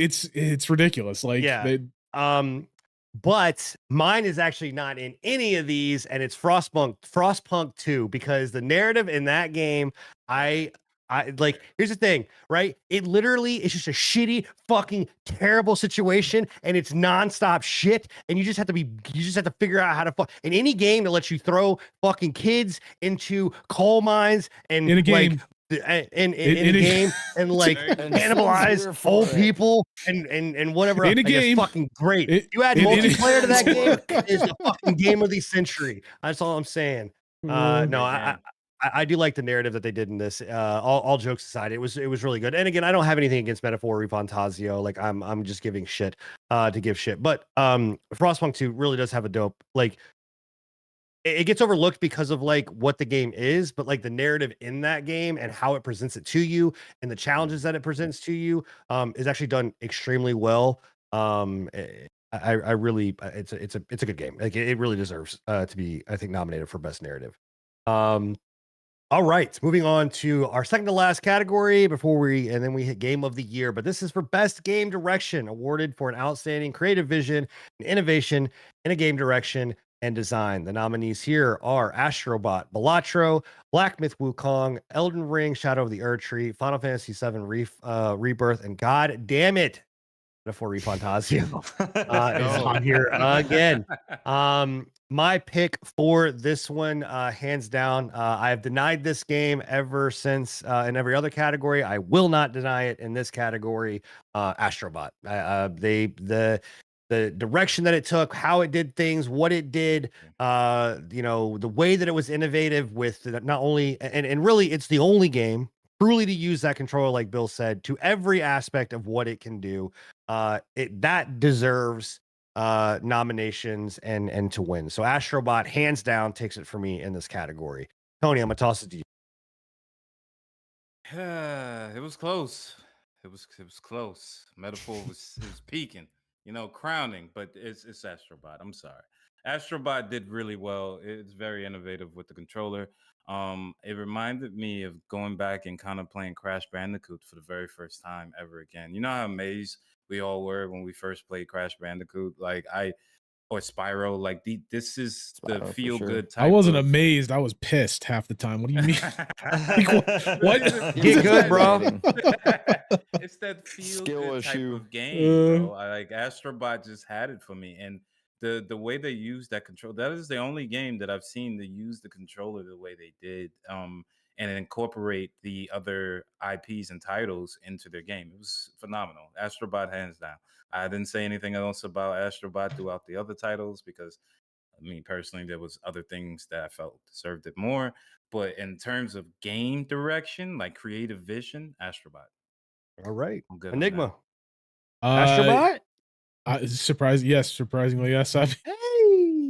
All right. I'm not going to sit here and reiterate the same thing that you guys said. Yeah, I think the biggest issue is, or the biggest like plus for that is just the fact that it was designed as a game to use that controller to its fullest, and the creative vision and the innovation on that game when it comes to that controller is just bar none. I don't think there's been a game out that's released in the last decade really that's done something as close to that. So yeah, as much as I don't like Sony, I will give it Sony Astrobot. He gave you a firm handshake and a French kiss in the mouth. Bill, following it up. I'm gonna break the cycle. For Holy me, shit! What? For me, it's Black Myth Wukong. It is so unapologetically Chinese in everything that it wants Very to true. do with like the Chinese mythos, Journey to the West. It is accurate all the way. They didn't pull anything out to kind of try to make it appeal to Western culture outside of just like a full Ubisoft. showcase of what Chinese culture is all about. And I love that for them. I think they did an excellent job with it. They made everything so damn cool. There's so many interesting Yao Guais out of Chinese culture and Chinese mythos that I didn't know anything about, but like just some of these character designs made me want to go and look up like where their impact, what they do, like that kind of thing. So it really brought Chinese mythos to the forefront, and I like that a lot. Yeah, I agree. Yeah. All right, Scruffy. I as well went with Black Myth Wukong on this one. I stand by everything Bill just stated and said there, and I think it's totally deserving of best game direction. I'm a big fan of the mythos of the gods and everything, especially Wukong. I think Wukong's just a badass motherfucker. Just he's like the Chinese god of war over here, going against all the big boys, and I dig it. I really do. I think they did a phenomenal job on it all, and the way that they actually incorporating like using the gods' powers and everything against each other and everything is really good. So, yeah, no, that's got my vote there. Okay. All right. Well, there you go. I'm happy to hear Black Myth Wukong got out of there That's because dope, yeah. we've left it out for a lot, so Yeah. it's getting its just desserts. All right. Biggest category of them all. Here it is. This is the one to cap it all out. This is what you waited it all for. Game of the year. Recognizing a game that delivers the absolute best experience across all creative and technical fields. The nominees are Astrobot, Balatro, Black Myth Wukong, Elden Ring Shadow of the Erd Tree, Final Fantasy VII Rebirth, and Metaphor Refund Time. Scruffy, where did you land for your game of 2024? I feel like it's such a prestigious title for a game, man, and honestly, I really, really, really wish I had a solid, just all throughout the board game that I can just put on there and be like, it nails every single, aspect of it. I don't have one this year, but I do have Wow. a game that's I got a lot of enjoyment out of, a game that I found a lot of fun with friends and just a really good time. And I mentioned it earlier. It's a game that I'm bringing back up. And it's gonna be Pal World. I don't know what drew me in so much about Wow. that game. I can respect that. But man, it was so much fun, and I have so much respect for not only like the game, but also the developers behind it and the way that they're just kind of they're doing their own thing, man. And Well, Nintendo says otherwise. Nintendo says they're doing their thing. But they really are, and they're even like pulling employment from like just like convenience store workers who just happen to know how to code and design, and they're giving them jobs and saying, here you go, just free reign, do your thing, and they're giving pals guns and shit, and it's awesome, man. It's a lot of fun, and I really was never expecting to have all of that and enjoyment out of that game, and it really shocked me. And so I know it might not seem like a game of the year worthy title for most, but for me, I think this year it definitely took it for me. Hey man, it's your game of the year, I man. respect it. It's I respect it. exactly, and the last final hit on there too. It just was announced today that they're doing a collaboration with Terraria, which is my all-time favorite game, pretty much. So I gotta fucking give it to them, man. That's fucking sick, and I cannot wait to see what they do with the collaboration with Terraria. That's gonna be awesome. Nice. All So, right, yeah, man. Bill. Game of Yes, sir. 2024. So y'all know I love the Souls games. I love hard action games. I love all of that stuff. So the fact that Stellar Blade wasn't on this list hurt my soul a lot, and the fact that another Souls game or Souls-like game, I guess, is it still a Souls-like game even if it's from Software? Regardless, the fact that a DLC is put onto the Game of the Year list, I'm still not the biggest fan of. But Stellar Blade is my Game of the Year. I haven't given it very many categories overall. I think I give it action game and soundtrack, but don't get it twisted. This game for me gotta was play the it. most fun that I had with a video game so far this year. I feel like the combat is close to perfect for what they were wanting to go and do with it. I feel like there's an ebb and flow to both enemies and and Eve's attack patterns. I feel like artistically, the game's art direction is unapologetically what the developers wanted it to be. Backlash or not, they made the That's game what I was about to say. that they wanted, and it was widely accepted. People loved what they did with it. Not just They accepted, just recently came out with celebrated. celebrated it. They just came out with the Nier Automata DLC, which Yeah. for me that is the coolest thing, because that was one of the biggest more valid criticisms that I was seeing about the game was, oh, this is just a near automata ripoff. Um, and the fact that they were actually able to get a collaboration with uh, Square and do a near automata crossover type thing shows that there is mutual respect between the two for and that they can both exist. Yeah, I it's think validation. Fair enough. Really cool. Yep, validation 100%. As far as action games go, as far as difficulty goes, it's everything that I wanted in a game. And yeah, I had more fun with Stellar Blade than anything else this year, and it is my game of the year. And I'm sad that it's not been nominated because Hell I think yeah. it deserves it. I agree. Oh my man, I agree completely. All Let's right, go. Enigma. Game of 2024, buddy. Yeah, so I went back and forth on 3 actually, and I mean, it's no surprise Metaphor was on that list, right? I think that it deserves the nomination 100%. I'm right there with you. I don't understand the Shadow of the Erd Tree, the DLC being here. I think there's many different many great games that could have been put on here. For instance, Stellar Blade. The two that really stuck out to me though, and again, I've been talking about both of them all fucking night long, right? Not Metaphor. Unfortunately, I have talked a lot about Metaphor quite a bit, but Helldivers 2 and Space Marine 2 have been, I think, some of the most entertainment that I've had out of gaming probably in the last couple of years, like the last 3 or 4 years, maybe. Everything else has just been kind of, oh, that was fun. I'm not gonna go back to it, but oh, that was good, Um, but when I like broke it down and I was like, man, like between these two games, we got Helldivers 2, we got Space Marine 2. I had to sit down and I had to be like, which one could I continue playing day in, day out for the next year if I had to?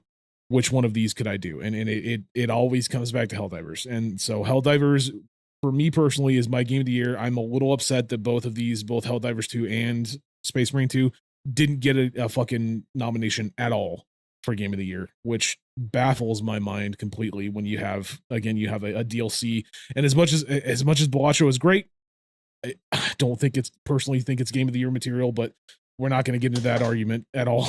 But yeah, Helldivers 2, play it day in, day out. I continuously have fun with it. It's continuously being updated. They went to bat for their community when the whole PSN account situation came down, to the point that they basically told their community, hey, if you don't feel like this PSN account situation is something that you want to do, refund the game. Don't play the game. That's going to send a bigger message to Sony than if you are complaining on the forums. Refund the game. Give us a bad review. And we'll go from there, right? I don't think that I have, and I said this when we talked about it on the podcast. I don't think I've ever personally in my entire life of gaming seen a company go, if you don't like something that's happening, don't like refund our game. That's the easiest way that we can get this message towards these publishers that we have. Like, that's the only company. Arrowhead is the only company that I have ever seen have the fucking balls to do that to Sony, nonetheless, right? Like, like that's crazy to me. So, I think it deserved a nomination. So that's my game of the year, Helldivers 2. So, Okay. I completely right. disagree with you fucking saying that, what you did about Balatro, you little dirty bastard. But You snuck that in there too. no arguing. That's where the it's fine. friendship I'll have my time. Don't you worry. Tony, what did you pick for your game of 2024?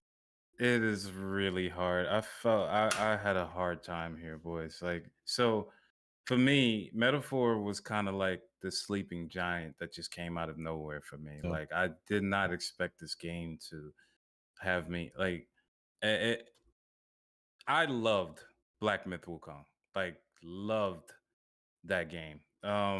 There's not highly enough I could speak about the game. I felt like it was going to be game of the year, and you guys know how many awards I've already given Metaphor Fantasia.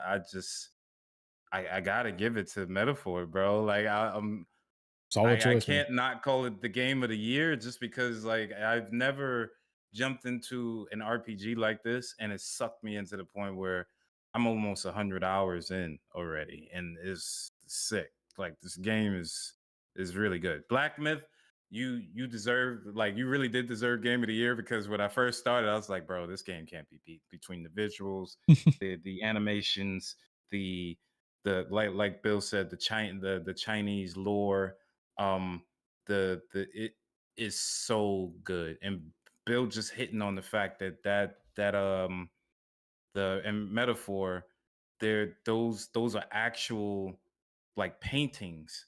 That's just even Inspiration. that just Yeah. did it for me. Like, just even better. Like, I was like, I didn't even know that. So now I'm gonna go back, look up the bosses and look at the paintings. The game is great. Metaphor ReFantazio, hands down game of the year for me. It was Black Myth Wukong because I loved it from start to finish, but Metaphor, Black Myth is right there, but Metaphor took it for me because of the music and everything else incorporated into it. Hell yeah. Well, my game of 2024 this year, though I completely disagree with Enigma, because I want to take this just small moment to say, like, look at the nominees that are on here, right? When you're talking Shadow of the Erdtree from Software, when you're talking about Metaphor ReFantazio, a large studio, when you're talking about Final Fantasy, Square Enix, when you're talking about Black Myth Wukong, Juggernaut, right? When you're talking about Metaphor ReFantazio, right? And you look at, I just want to point out that Balatro is developed by a single person, right? It's a solo developed game, and he's the artist behind all of the poker and elements that are in there, right? That is a testament to what this person accomplished, and to even be nominated in this category, right? They should walk away with one of the most proudest moments to say, yeah, I was in the running. Though I didn't pick Balatro, as I have said it multiple times. I just want to take a second to Local Thunk. Like, you have done something that very few can say that they've done, like Vampire true. Survivors, right? man. A solo developed game that has taken over the world, whether it's your game or like style or not. This game is fucking amazing, and it deserves to at least be looked at. Thank and I'm you. super satisfied that, Thank you. or happy that it is nominated. What? Oh, you shut the fuck up. I'm coming out. I am Uh, Local Thunk, guys. yeah, okay, It was yeah, me all along. Anyway, no, I agree with you. It's a very impressive feat. and this game had it locked for me. Black Myth Wukong, I was right there with you, Tony. That game had it had it locked up, man. Like, I was like, this is it, game of the year. It nails everything, right? Until something happened, and that something was Stalker 2 came out. And I have to give game of the year to Stalker 2 because it's going to get overlooked for next year's game of the year. And I have dumped a fuck ton of time playing this game, right? Like, and watching this game. And I'm going to take an element that maybe not a lot of people are going to like. The developers of this game are literally in a fucking war zone with bombs and shit going off overhead, and they are developing and still launched this game. And if you like Stalker and you like I fucking hate stories. You know this. I am like, it is known that I do not like story games. This game drops you in and does exactly what I love. Exist, right? I feel like I am living in a world where I'm like, great, I am like having all these different elements. It hits the things about Fallout that I like about Fallout, but it's not Fallout. It hits the elements of Tarkov that I love about Tarkov. It is a fucking phenomenal game, and it really is amazing. And I am calling it the game of the year because it will not get nominated next year, and it deserves to be looked at and appreciated for what it is. It's Stalker, but better. And it is a phenomenal game. So that is my game of the year. Oh, yeah. If it hadn't been Stalker, it would have been Black Myth Wukong or Balatro. So Nice. yeah. Respect. All right. What's up? Respect. He said. Oh, okay. Well, guys, viewers, listeners, that is it. We are not only wrapped with episode 145, we are wrapped for the whole entire year. 2024.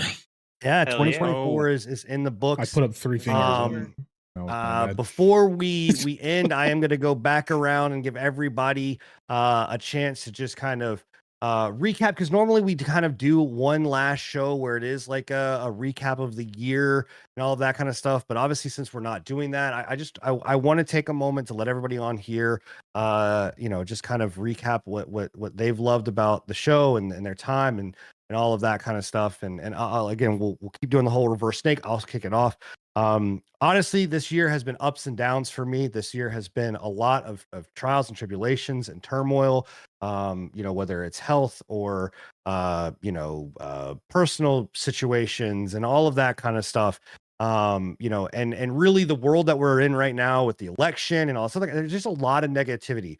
But the one positive light, the one thing that I always could look forward to was every Thursday or every week coming and sitting down with this group of people and you guys as viewers and listeners to do this show. And I absolutely want to shout, like almost in tears, because it literally is a moment that I just absolutely adore and love. I love all of the crew, Tony and Enigma and Bill and Scruffy. I love you guys and all of our viewers out there. I love you guys. We have some amazing things in store for you for next year. So thank you, and I hope you guys have a wonderful holiday. Enjoy your time with your family, play some video games. I cannot wait to come back. And it's gonna be a banger. So I'm gonna turn it over to Tony, for last kind of final words to wrap up 2024. And Tony, thoughts? For me, this 2024 has been ups and downs as well, just like Sinan. I had a lot of personal things going on, i.e., this is why you if you guys are native to my streams, you haven't seen me lately. I appreciate from the bottom of my heart Sinan, Enigma, Scruff, and Bills for inviting me onto the podcast with them. It was just kind of like one of these just discussions we had randomly, and hopefully I'm a good fit here. You guys enjoy my banter and back and forth with you guys. It's always been like nothing but positive ups with everybody in here that I share this platform with you guys, and it's an honor, and I appreciate you guys having me on. Yeah, that's about it. I've for the most part just been going through life, you guys. Life be lifing, but we push on, and it's been a nothing but positive attitude and positivity with these guys, even though Enigma best ongoing game isn't Cyberpunk. You know it is. But Well, I know was it gonna is. tell you right now, Tony, that your time on this show is gonna be short lived if you kept calling Enigma fucking Godfather, because that was gonna fucking end your time real fucking quick. Tony, So- Tony, you can call me Godfather all you like, brother. So, all right. Man. No, Oh, we've, God. I'm sure I speak for the whole entire crew. We love having you, and you've been a great fit Absolutely. to Hell yeah. the show. So, Yeah. Enigma. Yeah, man. Take it away. I mean, it's been a fucking hell of a year, man. I'm telling you, just from the content perspective, just trying to make sure that you guys, we put out the best content that we can possibly do. I think that I can speak for myself and the rest of the crew when I say that we come in here on a weekly basis, and we really do shoot for the stars when it comes down to like giving you guys the best podcast that we can possibly give you. It might be scuffed, we might not we might be 30 minutes late, because I can't get my shit together and shit, but like we do try our fucking best to bring you guys the best content that we can possibly bring you. And it's the same thing on the YouTube side of things and everything like that. I got to give my boy Bill a shout out. He's been a fucking huge help when it comes down to posting all the fucking content, the videos and everything like that we got on the patch notes and everything like that on the YouTube. I give Scruffy a big shout out for helping me out. I know you guys have probably noticed the audio version of the podcast is a few episodes behind. We're working on that. I promise we are. We're trying to slowly get that back up. I kind of got backed up trying to get shorts out and everything like that, and doing some projects that we had this year with Minvo, which catalog. There's a lot of backstock. You guys some time. Yeah, so we are doing our best, but yeah, we had some projects that kind of interrupted that and everything like that. So I really do appreciate you guys. And then obviously, yeah, we're really happy just to have we're really happy to have you guys listening. Like in the end, we wouldn't be here without you guys. I mean, we would, but it would be far less enjoyable to do on a weekly basis. So I think that's the biggest thing that Absolutely. I can shout out to you guys, and we're looking forward to bringing you even better content coming in the year 2025. So keep an eye out. Come back, listen to our stupid asses talk about video games and argue about the fact that Cyberpunk is the best ongoing game of the year, because that's not an argument. It is. Shut up. Well, this show is officially going to become just Metaphor Refantasio There you go. forever. So 2025 is just nothing but metaphors, baby. Hope you're ready. Oh shit! But Uh, yeah, come back to 2025. We're gonna have some really good shit for you guys, and hey, happy holidays. Hopefully, you guys have a happy Thanksgiving, Merry Christmas, everything in between. So All that Awesome. stuff. Bill, take us away, man. Take us out of here. This not to kind of say the same thing that y'all have, but for me, this has probably been the hardest year that I've had since like COVID. But it's also been a really like a lot of highs and lows. I got married this year. I bought a house this year. I got a new job this year, and there's been a lot of fluctuation in my life that y'all have been super accommodating with the podcast. Obviously, if you guys have been watching through this whole year, I've went from being on every episode to being on every other episode. That was very hard for me to be able to do, because again, it is a highlight of my week hopping on here. So, but I'm happy to have been able to continue supporting the show in other ways with the videos and stuff. Along with Enigma with the shorts, Scruffy with the audio, helping with the audio stuff, Cinna with doing the live show. And Tony, thank you very true. so much for joining the cast. I feel like you are a perfect fit for this Appreciate cast. that. Thank you. And it's I feel like we have a dream team going here, and I'm really excited to see what a full year of us all putting out the best content we can for the pre-patch podcast ends Yes, up turning sir. into. So big highlights coming out. Hell yeah. Absolutely. All right, Scruffy, take us away, man. Bring us, do us justice, man. You're the last one here. All right, guys, it's been good. Take it easy. No, Okay. no. It's been a heck of a year. It really has. Through everything, just seeing all of the growth and dedication that all of us have been putting into this podcast and watching us grow, and not even just that, but the outlook on what's on the horizon. It is really inspiring, and just it's what makes, I feel like, not just me but all of us want to strive to just keep doing and keep doing more and just keep going. And just the guys, man, the support that we all bring to each other and everything, man, it's really is a lot, and it really means a lot. So I couldn't be happier to be amongst you fine gentlemen. It really is quite a cast and quite a catalog of group of dudes here, group of chill guys. We're just some chill guys, and we just get on. We just we're have some a chill dudes, podcast, bro. just some chill guys, man. And I really like you guys said, it's a highlight of the week. Every week we look forward to it, and it's just it's amazing. It really is. And then not just that, but personal life. I've gone through a lot of different changes, new jobs, new paths that I'm looking into taking, and even with all of my like crazy life stuff, these guys are still here to support 100% of that. And it's like you couldn't ask for a better group of guys and friends to be amongst. So, yeah, man, 2024. What a phenomenal year, and Yeah. cannot wait to see what's on the horizon for 2025 and so on with the pre-patch podcast and crew. Hell yeah. All right. Well, much love, and enough with all the lovey-dovey. Fuck all y'all guys. Y'all fucking suck. I can't stand a single one of you bastards. I didn't get the fucking rant and rave at all this show. It's just a poker game, guys. It's just a poker game. Can you imagine how long this show would have been if we could have? God, oh my Right? God, dude. Yeah, we would still, we'd only be halfway done. Seriously. For every single one of you guys out there, you can catch all of our content, whether it's on Twitch and or YouTube. We will be streaming as well to the Pre-Patch Podcast YouTube channel throughout the holidays. So we're not just gone, right? It's not, we're not gonna not be able to see us. You can come, like I said, catch us on Twitch, catch us on YouTube, all the different streaming platforms. You can go to your local or Someplace favorite around here. podcasting app and listen to the other ones, the shows. You can obviously go and catch all of our shorts, all of our other content. There's so much stuff that's out there for you guys to go and kind of indulge in while we are gone. But for myself and the rest of the pre-patch crew, thank you guys all for being here for 2024. This has been an amazing year. This has been an amazing episode. We are out, and we will catch you guys in 2025. Bye, bitches. Much love, Deuces. everybody. Go. Love y'all. Peace out. Happy Happy holidays. holidays.